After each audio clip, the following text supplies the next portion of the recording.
ರಾತ್ರಿ ತುಂಬಾನೇ ಸುಂದರವಾಗಿತ್ತು. ತಾನ್ ಪ್ರೀತಿಸೋ ಹುಡುಗನ್ ಜೊತೆ ಸ್ವಾತಿ ಹೋಟೆಲ್ ರೂಮ್ ತಲುಪಿದ್ಲು. ಅವತ್ತು ಆ ಹೋಟೆಲಲ್ಲಿ ಇಬ್ರು ಪ್ರೀತಿಲ್ ಮುಳುಗೋಗಿದ್ರು. ಸ್ವಾತಿ ಆ ವ್ಯಕ್ತಿನ ತನ್ನ ಹತ್ರ ಕರ್ಕೊಂಡ್ಲು. ಮೊದಲನೇ ಸಲ ಸ್ವಾತಿಗೆ ತಾನ್ ಪ್ರೀತಿಸೋ ಹುಡುಗ ತನ್ನನ್ನ ತನ್ಗಿಂತ ಹೆಚ್ಚಾಗಿ ಪ್ರೀತಿಸ್ತಾನೆ ಅಂತ ಅನ್ನಿಸ್ತು.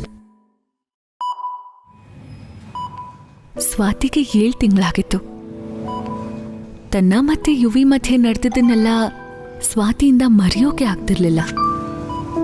ಯುವಿ ಇವತ್ತು ಆಸ್ಟ್ರೇಲಿಯಾದಿಂದ ಬರ್ತಿದ್ದ. ಮಗು ಅಪ್ಪ ಬರ್ತಿದ್ದಾರೆ ತಾನೆ? ಸ್ವಾತಿ ತಲೆಯಲ್ಲಿ ನೂರಾರು ಪ್ರಶ್ನೆಗಳು ಹುಟ್ಟೋಕ್ ಶುರುವಾಯ್ತು. 7 ತಿಂಗಳಿಂದ ಅವಳಿಗಿದ್ದಿದ್ ಒಂದೇ ಯೋಚನೆ, ಏನೋ ಹೇಳ್ಬೇಕು ಅಂತಿದ್ದೆ. ತನ್ನ ಪ್ರೆಗ್ನೆನ್ಸಿ ವಿಷಯ ಕೇಳಿ ಯುವಿಗೆ ಖುಷಿ ಆಗತ್ತಾ? ನೆನ್ಪಿದ್ಯಾ ನೀನ್ ಇಂಡಿಯಾದಲ್ಲಿದ್ದಾಗ ಪಾರ್ಟಿ ಆದ್ಮೇಲೆ? ಸ್ವಾತಿ, ನಿಂಗೀಗ 7ನೇ ತಿಂಗಳು. ನಿನ್ನ ಆರೋಗ್ಯ ಜೊತೆ ಮಗು ಆರೋಗ್ಯನ ಚೆನ್ನಾಗಿ ನೋಡು. ಸಮಯ ಮೀರ್ತಿತ್ತು. ಯುವಿ ಹತ್ರ ಹೇಗ್ ಮದ್ವೆ ವಿಷಯ ಮಾತಾಡೋದು ಅನ್ನೋದೇ ಸ್ವಾತಿ ಮನ್ಸಲ್ ಕುರಿತಿತ್ತು. ಏನೋ ಹೇಳ್ಬೇಕು ಅಂತಿದ್ದೆ. ಮಗುವಿನ ಫಾದರ್ ಬಂದ್ರು ಅಂದ್ರೆ ಅವರಿಗೂ ಡೀಟೇಲ್ ಆಗಿ ಸಜೆಷನ್ಸ್ ಕೊಡ್ತೀವಿ.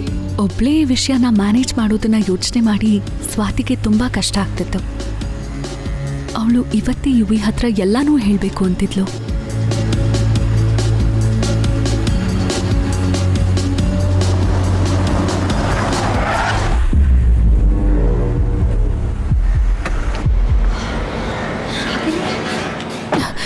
ನಿಶಾ, ನಿನಗ್ ತಲೆ ಕೆಟ್ಟಿದ್ಯಾ? ಯಾಕೆ? ನಿಂಗೇನನ್ಸ್ತು?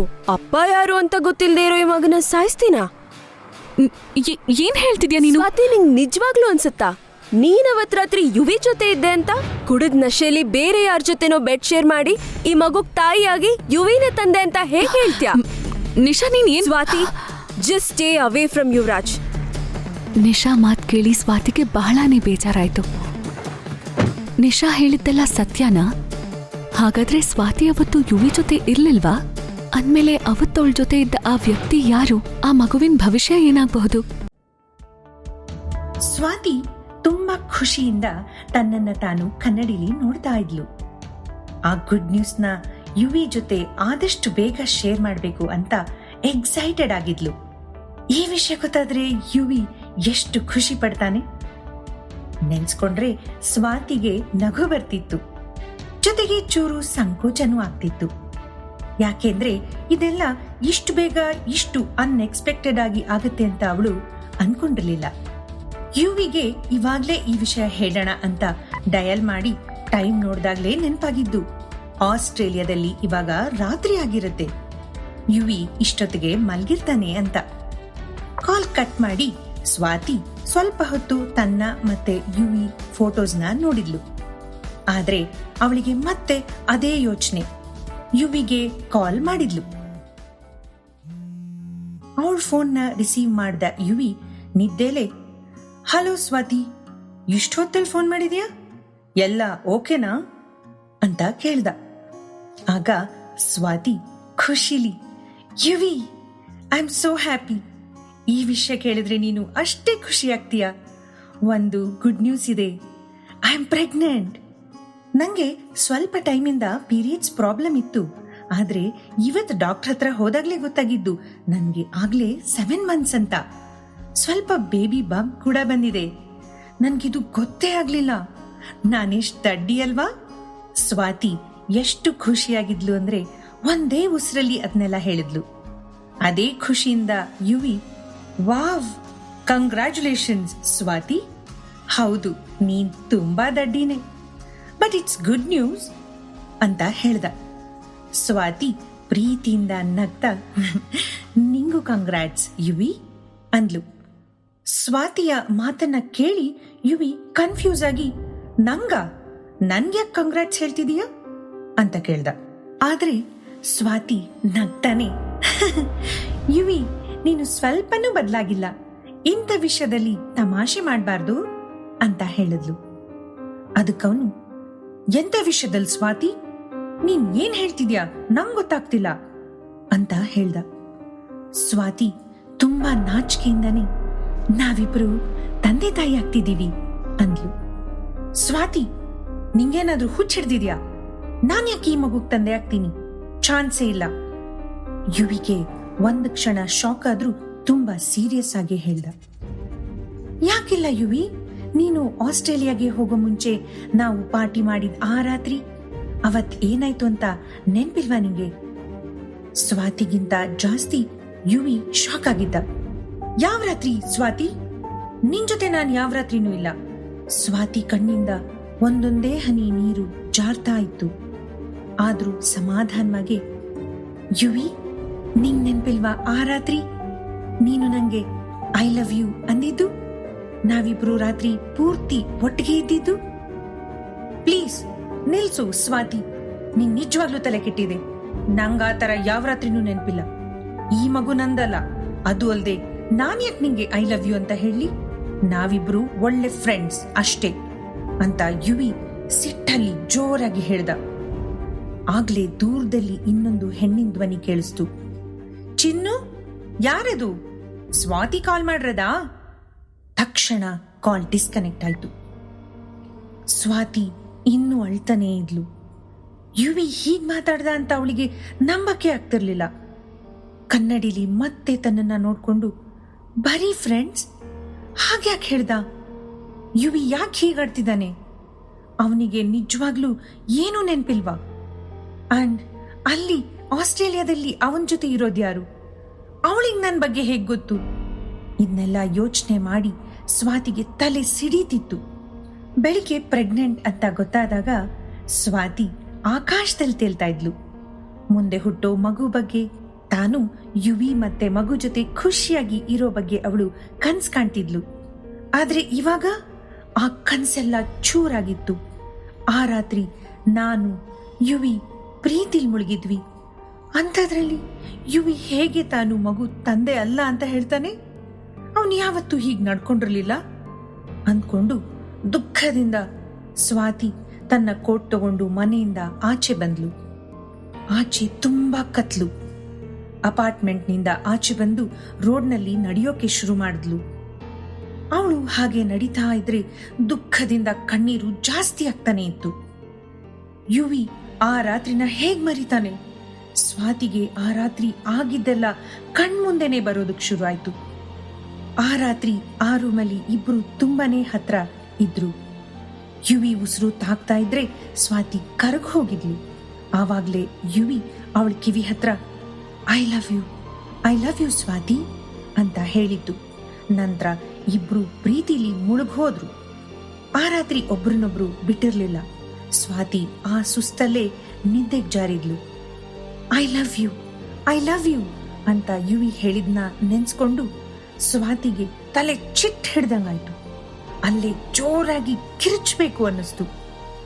ಅವಳ ಫೋನ್ ರಿಂಗ್ ಆಯ್ತು. ಅದನ್ನ ನೋಡಿ ಸ್ವಾತಿಗೆ ಧೈರ್ಯ ಬಂತು. ಮನ್ಸಲ್ಲೇ, ಯುವಿನೇ ಕಾಲ್ ಮಾಡಿರೋದು, ಸ್ವಾತಿ ನಿನ್ ಜೊತೆ ತಮಾಷೆ ಮಾಡ್ದೆ ಅಂತ ಹೇಳೋಕೆ ಮಾಡಿರೋದು ಅಂತ ಅನ್ಕೊಂಡು ತನ್ನ ಕಣ್ಣೀರ್ನ ಒರೆಸ್ಕೊಂಡು ಕಾಲ್ ರಿಸೀವ್ ಮಾಡಿ, ಯುವಿ, ಇನ್ಯಾವತ್ತೂ ನೀನು ಈ ತರ ತಮಾಷೆ ಮಾಡ್ಬೇಡ ಅಂದ್ಲು. ಆದ್ರೆ ಆ ಕಡೆಯಿಂದ ಯಾವುದೋ ಹುಡುಗಿ ನಗೋ ಶಬ್ದ ಕೇಳಿಸ್ತು. ಯಾರೀ ಹುಡುಗಿ? ಈ ವಾಯ್ಸ್ನ ಮುಂಚೆ ಎಲ್ಲೋ ಕೇಳಿದೀನಿ, ಎಲ್ಲಿ ಅನ್ಕೊಂಡು ತುಂಬಾ ಸಂಕೋಚದಿಂದ ತೊದಲ್ತಾ, ಹಲೋ ಯುವಿ ಅಂದ್ಲು. ಆಗ ಆ ಹುಡುಗಿನು, ಹಲೋ ಸ್ವಾತಿ ಅಂದ್ಲು. ಅದು ಸ್ವಾತಿನ ಇಮಿಟೇಟ್ ಮಾಡೋ ಹಾಗಿತ್ತು. ಸ್ವಾತಿ ಮೈ ಮರೆತು ರೋಡ್ ಮಧ್ಯದಲ್ಲೇ ಸಿಟ್ಟಾಗಿ, ಯಾರ್ ನೀನು ಅಂದ್ಲು. ಆಗ ಆ ಹುಡುಗಿ, ಅರೆ ನಾನ್ ಯಾರು ಅಂತ ನಿಂಗೆ ಗೊತ್ತಾಗ್ಲಿಲ್ವಾ ಸ್ವಾತಿ? ನಾನು ನಿಶಾ ಅಂತ ಹೇಳಿದ್ಲು. ಸ್ವಾತಿಗೆ ನಿಜವಾಗ್ಲೂ ಶಾಕ್ ಆಗಿತ್ತು. ನಿಶಾ, ನೀನು ಅಲ್ಲಿ ಆಸ್ಟ್ರೇಲಿಯಾದಲ್ಲಿ ಏನ್ ಮಾಡ್ತಿದೀಯಾ? ಯುವಿ ಫೋನ್ ನಿನ್ ಹತ್ರ ಯಾಕಿದೆ? ಅಲ್ಲಿ ಏನ್ ನಡೀತಿದೆ ಅಂತ ಸ್ವಾತಿಗೆ ತುಂಬಾ ಕನ್ಫ್ಯೂಷನ್ ಆಗ್ತಾ ಇತ್ತು. ನಿಶಾ ಧ್ವನಿ ತಕ್ಷಣ ಬದಲಾಯ್ತು. ಹಾ ಸ್ವಾತಿ, ನಾನು ಆಸ್ಟ್ರೇಲಿಯಾದಲ್ಲಿ ಇದ್ದೀನಿ. ಯುವಿ ಜೊತೆ ಯಾಕಂದ್ರೆ ನಾನು ಯುವಿ ಇಬ್ರು ಪ್ರೀತಿಸ್ತಾ ಇದೀವಿ. ಮತ್ತೆ ಸರಿಯಾಗಿ ಕೇಳಿಸ್ಕೊ, ನೀನು ನಿನ್ ಮಗು ತಂದೆ ಯುವಿ ಅನ್ನೋ ನಾಟಕನೆಲ್ಲ ಬೇರೆಯವ್ರ ಮುಂದಾಡ್ಕೊ, ನಮ್ ಹತ್ರ ಅಲ್ಲ. ಯಾಕೆಂದ್ರೆ ಆ ಮಗು ತಂದೆ ಯುವಿ ಅಲ್ಲ ಅಂದ್ಲು. ನಿಶಾ ಹಾಗೆ ಹೇಳ್ತಿದ್ರೆ ಸ್ವಾತಿಗೆ ತಲೆ ಸುತ್ತೋ ಹಾಗಾಯ್ತು. ಸ್ವಾತಿ ಯಾರನ್ನ ತನ್ನ ಸ್ವಂತ ತಂಗಿ ಥರ ನೋಡ್ಕೊಂಡಿದ್ಲೋ ಅವಳು ಈ ಥರ ಮಾತಾಡ್ತಿದ್ದಾಳೆ. ನಾನು ಯುವಿ ಪ್ರೀತಿಸ್ತಾ ಇದ್ದೀವಿ ಅಂದ್ರೆ ಏನರ್ಥ? ಸ್ವಾತಿ ತುಂಬಾ ಗಾಬರಿ ಆದ್ಲು. ನಿಶಾ, ಯುವಿಗ್ ಫೋನ್ ಕೊಡು, ನಾನು ಅವನ ಜೊತೆ ಮಾತಾಡ್ಬೇಕು ಅಂತ ಹೇಳಿದ್ಲು. ಯುವಿ ನಿಶಾ ಕೈಯಿಂದ ಫೋನ್ ತಗೊಂಡು, ಸ್ವಾತಿ ಕೇಳಿಸ್ಕೊ, ನಾನ್ ನಿಶಾನ ತುಂಬಾ ವರ್ಷದಿಂದ ಪ್ರೀತಿ ಮಾಡ್ತಿದ್ದೀನಿ. ಆ ಮಗು ನಂದಲ್ಲ. ಅವತ್ ರಾತ್ರಿ ನಾನ್ ನಿನ್ ಜೊತೆ ಇರ್ಲಿಲ್ಲ. ಅವತ್ ಪಾರ್ಟಿಲಿ ನಾನು ಇಡೀ ರಾತ್ರಿ ನಿಶಾ ಜೊತೆನೇ ಇದ್ದೆ. ನಿಂಗ್ ಬೇರೆ ಏನಾದ್ರೂ ಹೆಲ್ಪ್ ಬೇಕಂದ್ರೆ ಕೇಳು, ಆದ್ರೆ ಈ ರೀತಿ ಸುಳ್ಳು ಸುದ್ದಿ ಹರಡ್ಬೇಡ ಅಂದ. ಸ್ವಾತಿಗೆ ಯುವಿ ಮಾತನ್ನ ಕೇಳಿ ಸಿಡ್ಲು ಬಡ್ದಂಗಾಯ್ತು. ಇವಾಗ ಮಾತಾಡೋದ್ರಿಂದ ಏನು ಪ್ರಯೋಜನ ಇಲ್ಲ ಅಂತ ಕಾಲ್ ಕಟ್ ಮಾಡಿದ್ಲು. ಸ್ವಾತಿಗೆ ತಾನು ರೋಡ್ ಮಧ್ಯದಲ್ಲಿ ಇದ್ದೀನಿ ಅಂತ ಗಮನನೇ ಇರಲಿಲ್ಲ. ಯುವಿ ಹೇಳಿದ ಮಾತುಗಳು ಎದೆಲಿ ಚುಚ್ತಾ ಇತ್ತು. ಅವತ್ ರಾತ್ರಿ ಯುವಿ ನಿಶಾ ಜೊತೆ ಇದ್ದ ಅಂದ್ರೆ ನನ್ ಜೊತೆ ಇದ್ದಿದ್ಯಾರು? ನನ್ನ ಹೊಟ್ಟೆಲಿರೋ ಮಗುಗೆ ತಂದೆ ಯಾರು ಅಂದ್ಕೊಂಡು ಕಣ್ಣೀರು ಬರ್ಸ್ಕೊಂಡ್ಲು. ತನ್ನ ಹೊಟ್ಟೆ ಮೇಲೆ ಕೈ ಇಟ್ಟು, ಬೇಬಿ, ನಂಗೆ ನಿಮ್ಮಪ್ಪ ಯಾರು ಅಂತ ಗೊತ್ತಿಲ್ಲ, ಆದ್ರೆ ನಾನ್ ನಿಮ್ಮಮ್ಮ, ನಾನ್ ನಿನ್ನ ತುಂಬಾ ಪ್ರೀತಿಸ್ತೀನಿ ಅಂದ್ಲು. ಹಾಗೆ ತನ್ನದೇ ಲೋಕದಲ್ಲಿ ಸ್ವಾತಿ ಇದ್ರೆ ಸಡನ್ ಆಗಿ ಯಾವುದೋ ಗಾಡಿ ಜೋರಾಗಿ ಬ್ರೇಕ್ ಹಾಕ್ತು. ಆದ್ರೆ ಆ ಗಾಡಿ ಇದ್ದ ಸ್ಪೀಡ್ಗೆ ಅದು ಬಂದು ಸ್ವಾತಿಗೆ ಜೋರಾಗಿ ಡಿಕ್ಕಿ ಹೊಡಿತು. ಡಿಕ್ಕಿ ಹೊಡೆದಿದ್ದ ಸ್ಪೀಡ್ಗೆ ಸ್ವಾತಿ ಗಾಳಿ ಎತ್ತರಕ್ಕೆ ಹಾರಿ ರಸ್ತೆ ಮೇಲೆ ದಪ್ ಅಂತ ಬಿದ್ಲು. ಸ್ವಾತಿ ತಲೆಯಿಂದ ರಕ್ತ ಹರಿತಾ ಇತ್ತು. ಆದ್ರೂ ಅವಳು ತನ್ನ ಹೊಟ್ಟೆ ಮೇಲೆ ಕೈ ಇಟ್ಟು ಕ್ಷೀಣವಾಗಿ ಒಂದೇ ಮಾತನ್ನ ಕನ್ವರಿಸ್ತಾ ಇದ್ಲು, ನನ್ ಮಗು, ನನ್ ಮಗು ಅಂತ. ಸ್ವಾತಿ 3 ದಿನದಿಂದ ಆಸ್ಪತ್ರೆಯಲ್ಲಿ ಇದ್ಲು. ಕೆಲವು ಸಲ ಎಚ್ಚರ ಆದ್ರೆ ಕೆಲವು ಸಲ ಪ್ರಜ್ಞೆ ತಪ್ತಿದ್ಲು. ಅಷ್ಟ್ ಟೈಮ್ ಅವಳು ಬರೀ 2 ಹೆಸರು ಕನ್ವರಿಸ್ತಿದ್ದು. ಒಂದು ನನ್ ಮಗು, ಇನ್ನೊಂದು ಯುವಿ. 3ನೇ ದಿನ ಪೂರ್ತಿ ಎಚ್ಚರ ಆದ ಸ್ವಾತಿ ತುಂಬಾ ಖುಷಿಯಿಂದ ತನ್ನನ್ನ ತಾನು ಕನ್ನಡಿಲಿ ನೋಡ್ತಾ ಇದ್ಲು. ಆ ಗುಡ್ ನ್ಯೂಸ್ನ ಯುವಿ ಜೊತೆ ಆದಷ್ಟು ಬೇಗ ಶೇರ್ ಮಾಡಬೇಕು ಅಂತ ಎಕ್ಸೈಟೆಡ್ ಆಗಿದ್ಲು. ಈ ವಿಷಯ ಗೊತ್ತಾದ್ರೆ ಯುವಿ ಎಷ್ಟು ಖುಷಿ ಪಡ್ತಾನೆ. ನೆನ್ಸ್ಕೊಂಡ್ರೆ ಸ್ವಾತಿಗೆ ನಗು ಬರ್ತಿತ್ತು, ಜೊತೆಗೆ ಚೂರು ಸಂಕೋಚನೂ ಆಗ್ತಿತ್ತು. ಯಾಕೆಂದ್ರೆ ಇದೆಲ್ಲ ಇಷ್ಟು ಬೇಗ ಇಷ್ಟು ಅನ್ಎಕ್ಸ್ಪೆಕ್ಟೆಡ್ ಆಗಿ ಆಗುತ್ತೆ ಅಂತ ಅವಳು ಅನ್ಕೊಂಡಿರ್ಲಿಲ್ಲ. ಯುವಿಗೆ ಇವಾಗ್ಲೇ ಈ ವಿಷಯ ಹೇಳೋಣ ಅಂತ ಡಯಲ್ ಮಾಡಿ ಟೈಮ್ ನೋಡ್ದಾಗ್ಲೇ ನೆನಪಾಗಿದ್ದು ಆಸ್ಟ್ರೇಲಿಯಾದಲ್ಲಿ ಇವಾಗ ರಾತ್ರಿ ಆಗಿರುತ್ತೆ, ಯುವಿ ಇಷ್ಟೊತ್ತಿಗೆ ಮಲ್ಗಿರ್ತಾನೆ ಅಂತ. ಕಾಲ್ ಕಟ್ ಮಾಡಿ ಸ್ವಾತಿ ಸ್ವಲ್ಪ ಹೊತ್ತು ತನ್ನ ಮತ್ತೆ ಯುವಿ ಫೋಟೋಸ್ನ ನೋಡಿದ್ಲು. ಆದ್ರೆ ಅವಳಿಗೆ ಮತ್ತೆ ಅದೇ ಯೋಚನೆ. ಯುವಿಗೆ ಕಾಲ್ ಮಾಡಿದ್ಲು. ಅವಳ ಫೋನ್ನ ರಿಸೀವ್ ಮಾಡ್ದ ಯುವಿ ನಿದ್ದೆಲೆ, ಹಲೋ ಸ್ವಾತಿ, ಇಷ್ಟೊತ್ತಲ್ಲಿ ಫೋನ್ ಮಾಡಿದ್ಯಾ? ಎಲ್ಲ ಓಕೆನಾ ಅಂತ ಕೇಳ್ದ. ಆಗ ಸ್ವಾತಿ ಖುಷಿಲಿ, Yuvi, I am so happy. ಈ ವಿಷಯ ಕೇಳಿದ್ರೆ ನೀನು ಅಷ್ಟೇ ಖುಷಿ ಆಗ್ತೀಯ. ಒಂದು ಗುಡ್ ನ್ಯೂಸ್ ಇದೆ, ಐ ಆಮ್ ಪ್ರೆಗ್ನೆಂಟ್. ನಂಗೆ ಸ್ವಲ್ಪ ಟೈಮಿಂದ ಪೀರಿಯಡ್ಸ್ ಪ್ರಾಬ್ಲಮ್ ಇತ್ತು, ಆದ್ರೆ ಇವತ್ತು ಡಾಕ್ಟರ್ ಹತ್ರ ಹೋದಾಗ್ಲೇ ಗೊತ್ತಾಗಿದ್ದು ನನ್ಗೆ ಆಗ್ಲೇ 7 months ಅಂತ. ಸ್ವಲ್ಪ ಬೇಬಿ ಬಂಪ್ ಕೂಡ ಬಂದಿದೆ. ನನ್ಗಿದು ಗೊತ್ತೇ ಆಗ್ಲಿಲ್ಲ. ನಾನೆಷ್ಟು ದಡ್ಡಿ ಅಲ್ವಾ?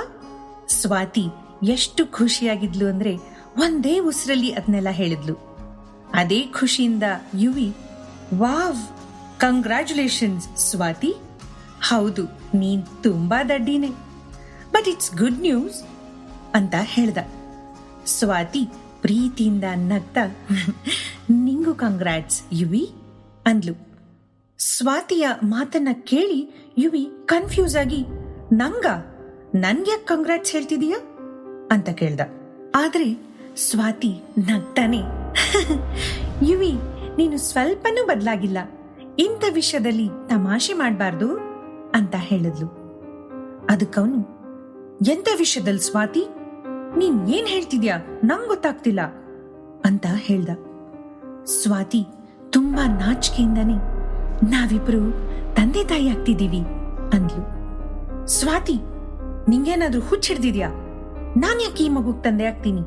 ಚಾನ್ಸೇ ಇಲ್ಲ. ಯುವಿಗೆ ಒಂದು ಕ್ಷಣ ಶಾಕ್ ಆದ್ರೂ ತುಂಬಾ ಸೀರಿಯಸ್ ಆಗಿ ಹೇಳ್ದ. ಯಾಕಿಲ್ಲ ಯುವಿ, ನೀನು ಆಸ್ಟ್ರೇಲಿಯಾಗೆ ಹೋಗೋ ಮುಂಚೆ ನಾವು ಪಾರ್ಟಿ ಮಾಡಿದ ಆ ರಾತ್ರಿ ಅವತ್ ಏನಾಯ್ತು ಅಂತ ನೆನ್ಪಿಲ್ವಾ ನಿಂಗೆ? ಸ್ವಾತಿಗಿಂತ ಜಾಸ್ತಿ ಯುವಿ ಶಾಕ್ ಆಗಿದ್ದ. ಯಾವ ರಾತ್ರಿ ಸ್ವಾತಿ? ನಿನ್ ಜೊತೆ ನಾನ್ ಯಾವ ರಾತ್ರಿನೂ ಇಲ್ಲ. ಸ್ವಾತಿ ಕಣ್ಣಿಂದ ಒಂದೊಂದೇ ಹನಿ ನೀರು ಜಾರ್ತಾ ಇತ್ತು. ಆದ್ರೂ ಸಮಾಧಾನವಾಗಿ, ಯುವಿ, ನಿಂಗ್ ನೆನ್ಪಿಲ್ವಾ ಆ ರಾತ್ರಿ ನೀನು ನಂಗೆ ಐ ಲವ್ ಯು ಅಂದಿದ್ದು? ನಾವಿಬ್ರು ರಾತ್ರಿ ಪೂರ್ತಿ ಒಟ್ಟಿಗೆ ಇದ್ದಿದ್ದು? ಪ್ಲೀಸ್ ನಿಲ್ಸು ಸ್ವಾತಿ, ನಿಂಗ್ ನಿಜವಾಗ್ಲೂ ತಲೆ ಕೆಟ್ಟಿದೆ. ನಂಗ ಆ ತರ ಯಾವ ರಾತ್ರಿನೂ ನೆನ್ಪಿಲ್ಲ. ಈ ಮಗು ನಂದಲ್ಲ. ಅದು ಅಲ್ದೆ ನಾನ್ ಯಾಕೆ ನಿಂಗೆ ಐ ಲವ್ ಯು ಅಂತ ಹೇಳಿ? ನಾವಿಬ್ರು ಒಳ್ಳೆ ಫ್ರೆಂಡ್ಸ್ ಅಷ್ಟೇ ಅಂತ ಯುವಿ ಸಿಟ್ಟಲ್ಲಿ ಜೋರಾಗಿ ಹೇಳ್ದ. ಆಗ್ಲೇ ದೂರದಲ್ಲಿ ಇನ್ನೊಂದು ಹೆಣ್ಣಿನ ಧ್ವನಿ ಕೇಳಿಸ್ತು. ಚಿನ್ನು, ಯಾರದು? ಸ್ವಾತಿ ಕಾಲ್ ಮಾಡ್ರದಾ? ತಕ್ಷಣ ಕಾಲ್ ಡಿಸ್ಕನೆಕ್ಟ್ ಆಯ್ತು. ಸ್ವಾತಿ ಇನ್ನೂ ಅಳ್ತಾನೇ ಇದ್ಲು. ಯುವಿ ಹೀಗ್ ಮಾತಾಡ್ದ ಅಂತ ಅವಳಿಗೆ ನಂಬಕ್ಕೆ ಆಗ್ತಿರ್ಲಿಲ್ಲ. ಕನ್ನಡಿಲಿ ಮತ್ತೆ ತನ್ನನ್ನ ನೋಡ್ಕೊಂಡು, ಬರೀ ಫ್ರೆಂಡ್ಸ್ ಹಾಗ್ಯಾಕೆ ಹೇಳ್ದ? ಯುವಿ ಯಾಕೆ ಹೀಗಾಡ್ತಿದ್ದಾನೆ? ಅವನಿಗೆ ನಿಜವಾಗ್ಲೂ ಏನೂ ನೆನ್ಪಿಲ್ವಾ? ಅಂಡ್ ಅಲ್ಲಿ ಆಸ್ಟ್ರೇಲಿಯಾದಲ್ಲಿ ಅವನ ಜೊತೆ ಇರೋದ್ಯಾರು? ಅವಳಿಗೆ ನನ್ನ ಬಗ್ಗೆ ಹೇಗ್ ಗೊತ್ತು? ಇದನ್ನೆಲ್ಲ ಯೋಚನೆ ಮಾಡಿ ಸ್ವಾತಿಗೆ ತಲೆ ಸಿಡೀತಿತ್ತು. ಬೆಳಿಗ್ಗೆ ಪ್ರೆಗ್ನೆಂಟ್ ಅಂತ ಗೊತ್ತಾದಾಗ ಸ್ವಾತಿ ಆಕಾಶದಲ್ಲಿ ತೇಲ್ತಾ ಇದ್ಲು. ಮುಂದೆ ಹುಟ್ಟೋ ಮಗು ಬಗ್ಗೆ, ತಾನು ಯುವಿ ಮತ್ತೆ ಮಗು ಜೊತೆ ಖುಷಿಯಾಗಿ ಇರೋ ಬಗ್ಗೆ ಅವಳು ಕನ್ಸ್ ಕಾಣ್ತಿದ್ಲು. ಆದ್ರೆ ಇವಾಗ ಆ ಕನ್ಸೆಲ್ಲ ಚೂರಾಗಿತ್ತು. ಆ ರಾತ್ರಿ ನಾನು ಯುವಿ ಪ್ರೀತಿಲ್ ಮುಳುಗಿದ್ವಿ. ಅಂಥದ್ರಲ್ಲಿ ಯುವಿ ಹೇಗೆ ತಾನು ಮಗು ತಂದೆ ಅಲ್ಲ ಅಂತ ಹೇಳ್ತಾನೆ? ಅವನು ಯಾವತ್ತೂ ಹೀಗ್ ನಡ್ಕೊಂಡಿರ್ಲಿಲ್ಲ ಅಂದ್ಕೊಂಡು ದುಃಖದಿಂದ ಸ್ವಾತಿ ತನ್ನ ಕೋಟ್ ತಗೊಂಡು ಮನೆಯಿಂದ ಆಚೆ ಬಂದ್ಲು. ಆಚೆ ತುಂಬಾ ಕತ್ಲು. ಅಪಾರ್ಟ್ಮೆಂಟ್ನಿಂದ ಆಚೆ ಬಂದು ರೋಡ್ನಲ್ಲಿ ನಡೆಯೋಕೆ ಶುರು ಮಾಡಿದ್ಲು. ಅವಳು ಹಾಗೆ ನಡೀತಾ ಇದ್ರೆ ದುಃಖದಿಂದ ಕಣ್ಣೀರು ಜಾಸ್ತಿ ಆಗ್ತಾನೆ ಇತ್ತು. ಯುವಿ ಆ ರಾತ್ರಿನ ಹೇಗ್ ಮರಿತಾನೆ? ಸ್ವಾತಿಗೆ ಆ ರಾತ್ರಿ ಆಗಿದ್ದೆಲ್ಲ ಕಣ್ಮುಂದೆನೆ ಬರೋದಕ್ ಶುರು ಆಯ್ತು. ಆ ರಾತ್ರಿ ಆ ರೂಮಲ್ಲಿ ಇಬ್ರು ತುಂಬಾನೇ ಹತ್ರ ಇದ್ರು. ಯುವಿ ಉಸಿರು ತಾಕ್ತಾ ಇದ್ರೆ ಸ್ವಾತಿ ಕರಗ್ ಹೋಗಿದ್ಲು. ಆವಾಗ್ಲೇ ಯುವಿ ಅವಳ ಕಿವಿ ಹತ್ರ ಐ ಲವ್ ಯು ಸ್ವಾತಿ ಅಂತ ಹೇಳಿದ್ದು. ನಂತರ ಇಬ್ರು ಪ್ರೀತಿಲಿ ಮುಳುಗೋದ್ರು. ಆ ರಾತ್ರಿ ಒಬ್ರನ್ನೊಬ್ರು ಬಿಟ್ಟಿರ್ಲಿಲ್ಲ. ಸ್ವಾತಿ ಆ ಸುಸ್ತಲ್ಲೇ ನಿದ್ದೆಗ್ ಜಾರಿದ್ಲು. ಐ ಲವ್ ಯು ಅಂತ ಯುವಿ ಹೇಳಿದ್ನ ನೆನ್ಸ್ಕೊಂಡು ಸ್ವಾತಿಗೆ ತಲೆ ಚಿಟ್ ಹಿಡ್ದಂಗಾಯ್ತು. ಅಲ್ಲೇ ಜೋರಾಗಿ ಕಿರ್ಚ್ಬೇಕು ಅನ್ನಿಸ್ತು. ಅವಳ ಫೋನ್ ರಿಂಗ್ ಆಯ್ತು. ಅದನ್ನ ನೋಡಿ ಸ್ವಾತಿಗೆ ಧೈರ್ಯ ಬಂತು. ಮನ್ಸಲ್ಲೇ, ಯುವಿನೇ ಕಾಲ್ ಮಾಡಿರೋದು, ಸ್ವಾತಿ ನಿನ್ ಜೊತೆ ತಮಾಷೆ ಮಾಡ್ದೆ ಅಂತ ಹೇಳೋಕೆ ಮಾಡಿರೋದು ಅಂತ ಅನ್ಕೊಂಡು ತನ್ನ ಕಣ್ಣೀರ್ನ ಒರೆಸ್ಕೊಂಡು ಕಾಲ್ ರಿಸೀವ್ ಮಾಡಿ, ಯುವಿ, ಇನ್ಯಾವತ್ತೂ ನೀನು ಈ ತರ ತಮಾಷೆ ಮಾಡ್ಬೇಡ ಅಂದ್ಲು. ಆದ್ರೆ ಆ ಕಡೆಯಿಂದ ಯಾವುದೋ ಹುಡುಗಿ ನಗೋ ಶಬ್ದ ಕೇಳಿಸ್ತು. ಯಾರೀ ಹುಡುಗಿ? ಈ ವಾಯ್ಸ್ನ ಮುಂಚೆ ಎಲ್ಲೋ ಕೇಳಿದೀನಿ, ಎಲ್ಲಿ ಅನ್ಕೊಂಡು ತುಂಬಾ ಸಂಕೋಚದಿಂದ ತೊದಲ್ತಾ, ಹಲೋ ಯುವಿ ಅಂದ್ಲು. ಆಗ ಆ ಹುಡುಗಿನು, ಹಲೋ ಸ್ವಾತಿ ಅಂದ್ಲು. ಅದು ಸ್ವಾತಿನ ಇಮಿಟೇಟ್ ಮಾಡೋ ಹಾಗಿತ್ತು. ಸ್ವಾತಿ ಮೈ ಮರೆತು ರೋಡ್ ಮಧ್ಯದಲ್ಲೇ ಸಿಟ್ಟಾಗಿ, ಯಾರ್ ನೀನು ಅಂದ್ಲು. ಆಗ ಆ ಹುಡುಗಿ, ಅರೆ ನಾನ್ ಯಾರು ಅಂತ ನಿಂಗೆ ಗೊತ್ತಾಗ್ಲಿಲ್ವಾ ಸ್ವಾತಿ? ನಾನು ನಿಶಾ ಅಂತ ಹೇಳಿದ್ಲು. ಸ್ವಾತಿಗೆ ನಿಜವಾಗ್ಲೂ ಶಾಕ್ ಆಗಿತ್ತು. ನಿಶಾ, ನೀನು ಅಲ್ಲಿ ಆಸ್ಟ್ರೇಲಿಯಾದಲ್ಲಿ ಏನ್ ಮಾಡ್ತಿದೀಯಾ? ಯುವಿ ಫೋನ್ ನಿನ್ ಹತ್ರ ಯಾಕಿದೆ? ಅಲ್ಲಿ ಏನ್ ನಡೀತಿದೆ ಅಂತ ಸ್ವಾತಿಗೆ ತುಂಬಾ ಕನ್ಫ್ಯೂಷನ್ ಆಗ್ತಾ ಇತ್ತು. ನಿಶಾ ಧ್ವನಿ ತಕ್ಷಣ ಬದಲಾಯ್ತು. ಹಾ ಸ್ವಾತಿ, ನಾನು ಆಸ್ಟ್ರೇಲಿಯಾದಲ್ಲಿ ಇದ್ದೀನಿ. ಯುವಿ ಜೊತೆ ಯಾಕಂದ್ರೆ ನಾನು ಯುವಿ ಇಬ್ರು ಪ್ರೀತಿಸ್ತಾ ಇದೀವಿ. ಮತ್ತೆ ಸರಿಯಾಗಿ ಕೇಳಿಸ್ಕೊ, ನೀನು ನಿನ್ ಮಗು ತಂದೆ ಯುವಿ ಅನ್ನೋ ನಾಟಕನೆಲ್ಲ ಬೇರೆಯವ್ರ ಮುಂದಾಡ್ಕೊ, ನಮ್ ಹತ್ರ ಅಲ್ಲ. ಯಾಕೆಂದ್ರೆ ಆ ಮಗು ತಂದೆ ಯುವಿ ಅಲ್ಲ ಅಂದ್ಲು. ನಿಶಾ ಹಾಗೆ ಹೇಳ್ತಿದ್ರೆ ಸ್ವಾತಿಗೆ ತಲೆ ಸುತ್ತೋ ಹಾಗಾಯ್ತು. ಸ್ವಾತಿ ಯಾರನ್ನ ತನ್ನ ಸ್ವಂತ ತಂಗಿ ಥರ ನೋಡ್ಕೊಂಡಿದ್ಲೋ ಅವಳು ಈ ಥರ ಮಾತಾಡ್ತಿದ್ದಾಳೆ. ನಾನು ಯುವಿ ಪ್ರೀತಿಸ್ತಾ ಇದ್ದೀವಿ ಅಂದ್ರೆ ಏನರ್ಥ? ಸ್ವಾತಿ ತುಂಬಾ ಗಾಬರಿ ಆದ್ಲು. ನಿಶಾ, ಯುವಿಗ್ ಫೋನ್ ಕೊಡು, ನಾನು ಅವನ ಜೊತೆ ಮಾತಾಡ್ಬೇಕು ಅಂತ ಹೇಳಿದ್ಲು. ಯುವಿ ನಿಶಾ ಕೈಯಿಂದ ಫೋನ್ ತಗೊಂಡು, ಸ್ವಾತಿ ಕೇಳಿಸ್ಕೊ, ನಾನ್ ನಿಶಾನ ತುಂಬಾ ವರ್ಷದಿಂದ ಪ್ರೀತಿ ಮಾಡ್ತಿದ್ದೀನಿ. ಆ ಮಗು ನಂದಲ್ಲ. ಅವತ್ ರಾತ್ರಿ ನಾನ್ ನಿನ್ ಜೊತೆ ಇರ್ಲಿಲ್ಲ. ಅವತ್ ಪಾರ್ಟಿಲಿ ನಾನು ಇಡೀ ರಾತ್ರಿ ನಿಶಾ ಜೊತೆನೇ ಇದ್ದೆ. ಸ್ವಾತಿಗೆ ಗೊತ್ತಿತ್ತು ನಿಶಾ ಏನಕ್ಕೆ ತನ್ನ ಅಷ್ಟು ದ್ವೇಷ ಮಾಡ್ತಾಳೆ ಅಂತ. ಆದ್ರೆ ಅದರಲ್ಲಿ ತನ್ನ ತಪ್ಪು ಏನೂ ಇಲ್ಲ ಅಂತಾನೂ ಅವಳಿಗೆ ಗೊತ್ತಿತ್ತು. 6 ವರ್ಷದ ಹಿಂದೆ ಸ್ವಾತಿ PUC ಓದುವಾಗ ಇಂಟರ್ ಕಾಲೇಜ್ ಫೆಸ್ಟ್ ನಲ್ಲಿ ತನ್ನ ಕಾಲೇಜ್ ರೆಪ್ರೆಸೆಂಟ್ ಮಾಡೋಕೆ ಬೆಂಗಳೂರಿಗೆ ಬಂದಿದ್ಲು. ಅಲ್ಲೇ ಫಸ್ಟ್ ಟೈಮ್ ಅವಳು ಯುವಿನ ಮೀಟ್ ಮಾಡಿದ್ದು. ಸ್ವಾತಿಗೆ ಅದು love at first sight. Fest ಮುಗಿಯೋಷ್ಟ್ರಲ್ಲಿ ಯುವಿ ಸ್ವಾತಿ ಇಬ್ರು ಕ್ಲೋಸ್ ಫ್ರೆಂಡ್ಸ್ ಆದ್ರು. ಸ್ವಾತಿಗೆ ಮುಂದೆ ಹೈಯರ್ ಸ್ಟಡೀಸ್ಗೆ ಬೆಂಗಳೂರಲ್ಲೇ ಕಾಲೇಜ್ ಸೇರ್ಬೇಕು ಅಂತ ಆಸೆ ಇದ್ರು. ಬೆಂಗಳೂರಂತ ದೊಡ್ಡ ಸಿಟಿಲಿ ತಾನು ಹೊಂದ್ಕೋತೀನ? ಆ ಲೈಫ್ ಸ್ಟೈಲ್, ಆ ಜನಗಳ ಮಧ್ಯೆ ತಾನೇ ಕಳೆದು ಹೋದ್ರೆ ಅನ್ನೋ ಭಯ ಇತ್ತು. ಆದ್ರೂ ಅವಳು ಬೆಂಗಳೂರಿಗೆ ಬಂದ್ಲು, ಅದು ಯುವಿಗೋಸ್ಕರ. ಚಿಕ್ಕ ವಯಸ್ಸಿಂದ ಸ್ವಾತಿಗೆ ಆಕ್ಟಿಂಗ್ ಅಂದ್ರೆ ತುಂಬಾ ಆಸಕ್ತಿ. ಅವಳು ನೋಡೋಕು ಚೆನ್ನಾಗಿದ್ದಿದ್ರಿಂದ ನಾಟಕದಲ್ಲಿ ಲೀಡ್ ರೋಲ್ ಸಿಗ್ತಿತ್ತು. ಬೆಂಗಳೂರಿಗೆ ಬಂದ್ಮೇಲೆ ಸ್ವಾತಿ ಓದಿನ ಜೊತೆ ಇಮ್ಯಾಜಿನ್ ಥಿಯೇಟರ್ ಅನ್ನೋ ನಾಟಕದ ಗ್ರೂಪ್ಗೆ ಸೇರಿದ್ಲು. ಒಂದ್ಸಲ ನಿಶಾ ಮತ್ತೆ ಸ್ವಾತಿ ಒಟ್ಟಿಗೆ ಒಂದ್ ಶೋನಲ್ಲಿ ಪರ್ಫಾರ್ಮ್ ಮಾಡಿದ್ರು. ಅಲ್ಲೇ ಅವರಿಬ್ಬರ ಪರಿಚಯ ಆಗಿತ್ತು. ಆ ಶೋಗೆ ನಿಶಾ ತಂದೆ ಮಿಸ್ಟರ್ ಪಟೇಲ್ ಅವರೇ ಸ್ಪಾನ್ಸರ್ ಮಾಡಿದ್ರು. ಶೋ ಮುಗಿಯೋಷ್ಟ್ರಲ್ಲಿ ಎಲ್ಲರ ಕಣ್ಣು ಸ್ವಾತಿ ಮೇಲಿತ್ತು. ಮಿಸ್ಟರ್ ಪಟೇಲ್ ಕೂಡ ಅಷ್ಟೇ. ಎಷ್ಟೋ ಸ್ಟ್ರಗ್ಲಿಂಗ್ ಆರ್ಟಿಸ್ಟ್ಸ್ ನ ನೋಡಿದ್ರು. ಆದ್ರೆ ಸ್ವಾತಿ ಸಲೀಸಾಗಿ ಆಕ್ಟ್ ಮಾಡೋದನ್ನ ನೋಡಿ ತುಂಬಾ ಇಂಪ್ರೆಸ್ ಆದ್ರು.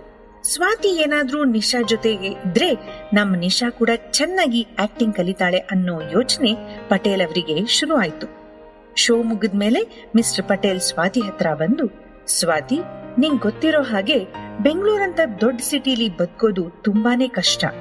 ಆದ್ರೆ ನಿನ್ನಂತ ಟ್ಯಾಲೆಂಟೆಡ್ ಪರ್ಸನ್ಗೆ ಇಲ್ಲಿ ಖಂಡಿತ ಜಾಗ ಇದೆ. ಆಕ್ಟಿಂಗ್ ಅಲ್ಲಿ ನಿಂಗಿರೋ ಇಂಟ್ರೆಸ್ಟ್, ಟ್ಯಾಲೆಂಟ್ಗೆ ನೀನು ಸಿನಿಮಾ ಇಂಡಸ್ಟ್ರಿಲಿ ದೊಡ್ಡ ಹೆಸರು ಮಾಡಬಹುದು. ಆದ್ರೆ ಮೊದ್ಲು ನೀನು ಇಷ್ಟ್ ದೊಡ್ಡ ಸಿಟಿಲಿ ಸರ್ವೈವ್ ಆಗ್ಬೇಕು. ಅದಕ್ಕೆ ಬೇಕಿದ್ರೆ ನಾನ್ ನಿಂಗ್ ಹೆಲ್ಪ್ ಮಾಡ್ತೀನಿ. ನೀನು ನನ್ ಮಗಳು ನಿಶಾಗೆ ಗೈಡ್ ಆಗಿ ನಮ್ಮನೇಲೆ ಉಳ್ಕೋಬಹುದು ಅಂದ್ರು. ಅವ್ರು ಹಾಗೆ ಹೇಳಿದಾಗ ಏನ್ ಮಾಡೋದು ಅಂತ ಸ್ವಾತಿ ಕನ್ಫ್ಯೂಸ್ ಆದ್ಲು. ಸ್ವಾತಿ ಮುಖದಲ್ಲಿ ಇರೋ ಗೊಂದಲನ ನೋಡಿ, ನನಗ್ ಗೊತ್ತು ಸ್ವಾತಿ, ನಿಮ್ಮನೆ ಕಡೆ ಫೈನಾನ್ಷಿಯಲ್ ಆಗಿ ಕಷ್ಟ ಇದೆ. ಅದ್ರ ಬಗ್ಗೆ ನೀನಿನ್ನು ಯೋಚನೆ ಬಿಡು. ನನ್ ಮಗಳಿಗೆ ಗೈಡ್ ಮಾಡ್ಕೊಂಡು ಅವಳ ಜೊತೆ ಇರು ಅಂದ್ರು. ಮಿಸ್ಟರ್ ಪಟೇಲ್ ಮಾತಲ್ಲೇ ಸ್ವಾತಿಯ ಎಲ್ಲ ಪ್ರಶ್ನೆಗೆ ಉತ್ತರ ಇತ್ತು. ತಾನು ಆಕ್ಟಿಂಗ್ ಅಲ್ಲಿ ಹೆಸರು ಮಾಡ್ಬೇಕು, ತನ್ನೆಲ್ಲ ಕನಸು ಫುಲ್ಫಿಲ್ ಆಗ್ಬೇಕು ಅಂದ್ರೆ ಮೊದ್ಲು ಅವಳು ಬೆಂಗಳೂರಲ್ಲಿ ಇರ್ಬೇಕಿತ್ತು.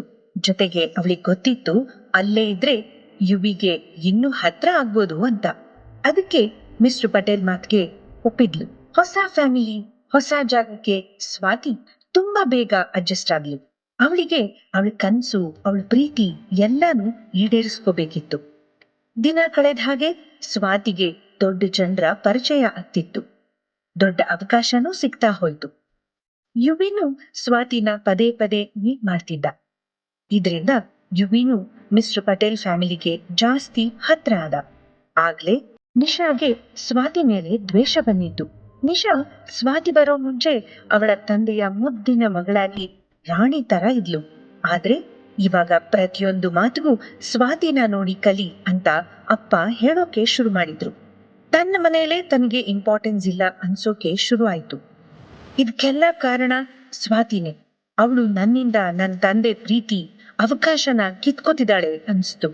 ಆಂಡ್ ನಿಶಾಗೆ ಅನ್ಸೋದಕ್ಕೆ ಶುರು ಆಯ್ತು.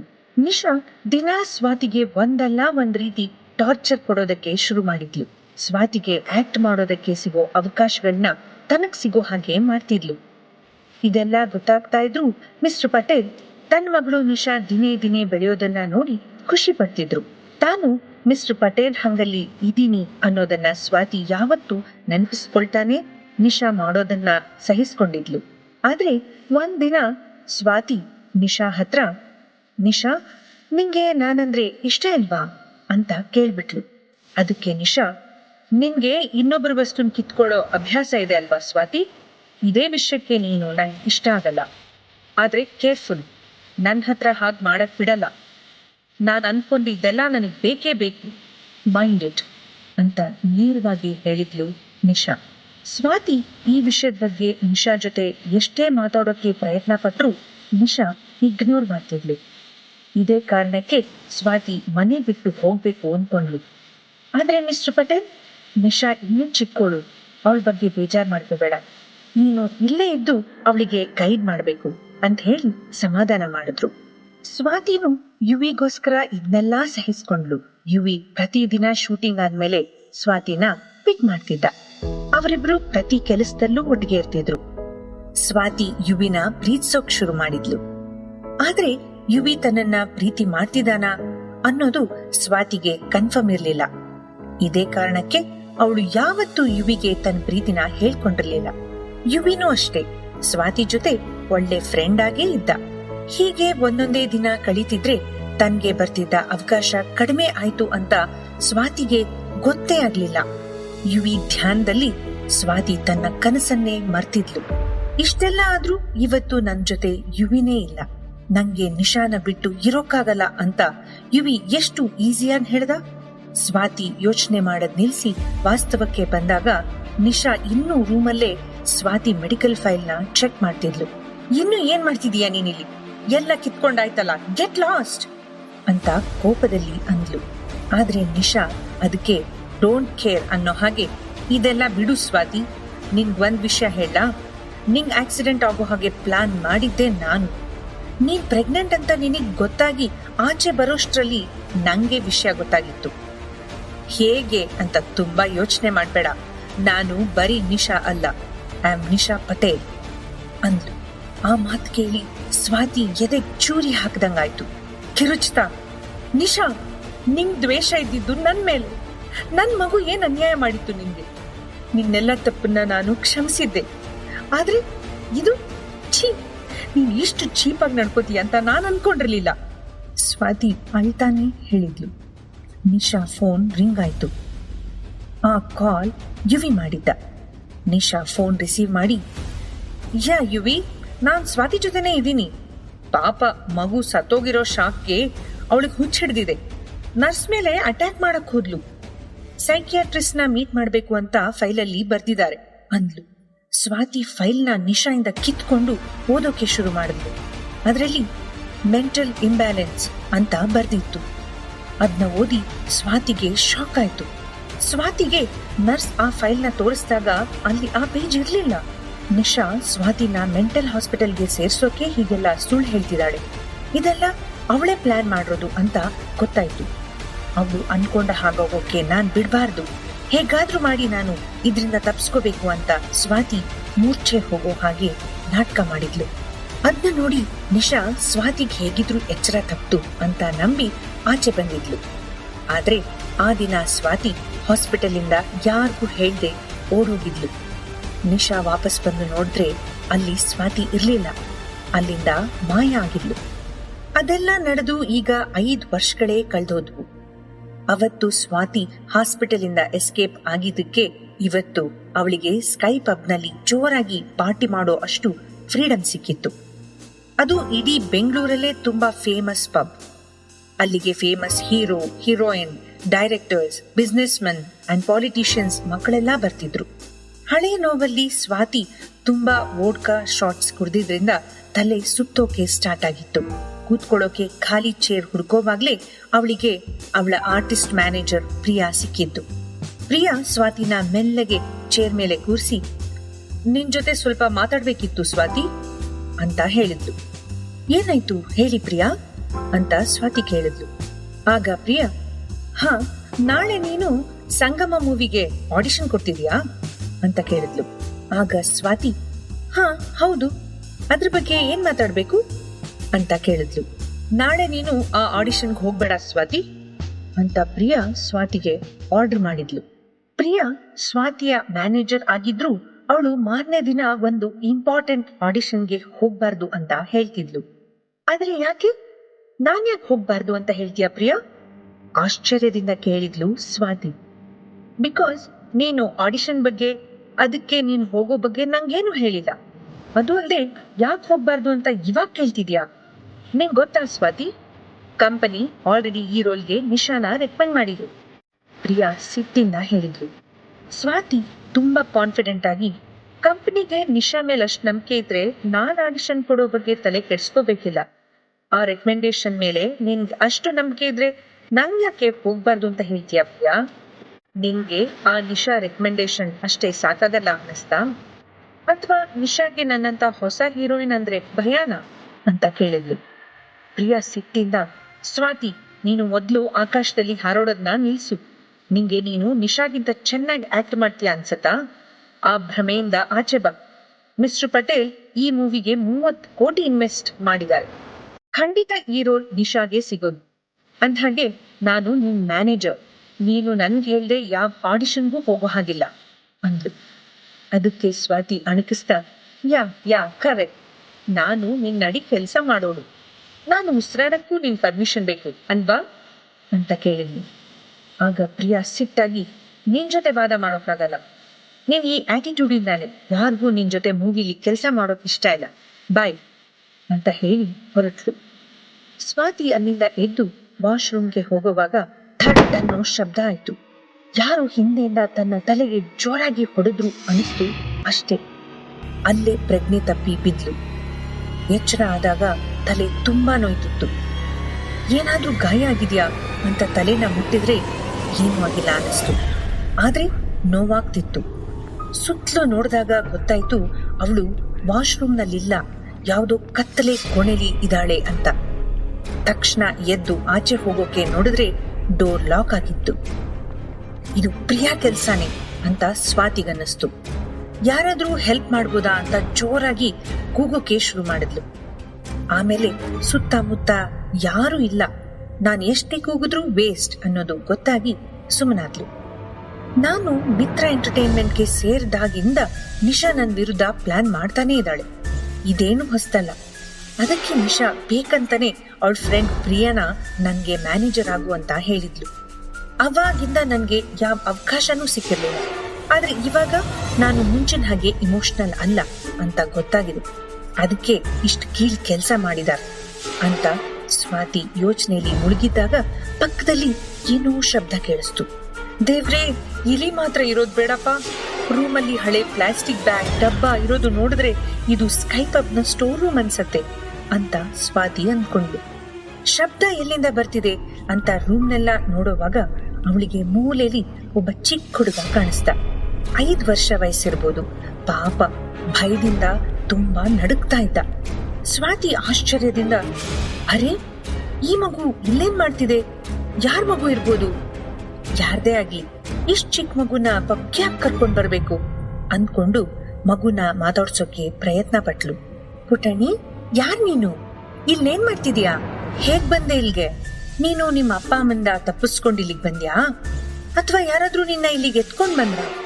ನಿಂಗೆ ಚಾಕ್ಲೇಟ್ ಬೇಕಾ ಬಂಗಾರ ಅಂತ ಕೇಳಿದ್ಲು. ಸ್ವಾತಿ ಹತ್ರ ಯಾವ ಚಾಕ್ಲೇಟ್ ಇರ್ಲಿಲ್ಲ. ಆದ್ರೂ ಮಗುನ ಸಮಾಧಾನ ಮಾಡೋಕೆ ಮಾತಾಡಿಸ್ತಾ ಇದ್ಲು. ಆದ್ರೆ ಆ ಹುಡುಗ ಇನ್ನೂ ಭಯ ಪಡೋಕೆ ಶುರು ಮಾಡ್ದ. ಅವಾಗ ರೂಮಲ್ಲಿ ಮೇಲಿರೋ ವೆಂಟಿಲೇಟರ್ನಿಂದ ಒಂದು ಫ್ಲಾಶ್ ಲೈಟ್ ಬಂದಂಗಾಯ್ತು. ಸ್ವಾತಿಗೆ ಆಚೆ ಯಾರೋ ಮಾತಾಡ್ತಿರೋ ಹಾಗೆ ಕೇಳಿಸ್ತು. ಆ ಬೆಳಕಲ್ಲಿ ಹುಡುಗನ್ನ ನೋಡಿದಾಗ ಆ ಸಣ್ಣ ಹುಡುಗ ಭಯದಿಂದ ಹಲ್ಲನ್ನ ಕಟಕಟ ಅಂತ ಸದ್ದು ಮಾಡ್ತಾ ನಡುಕ್ತಾ ಕೂತಿದ್ದ. ಸ್ವಾತಿ ಕನಿಕರದಿಂದ, ಅಯ್ಯೋ ಪುಟ್ಟು, ನೀನ್ ತುಂಬಾ ಹೆದರಿದೀಯಾ, ಹೆದರ್ಕೋಬೇಡ, ನಾನಿದ್ದೀನಿ ಅಂದ್ಲು.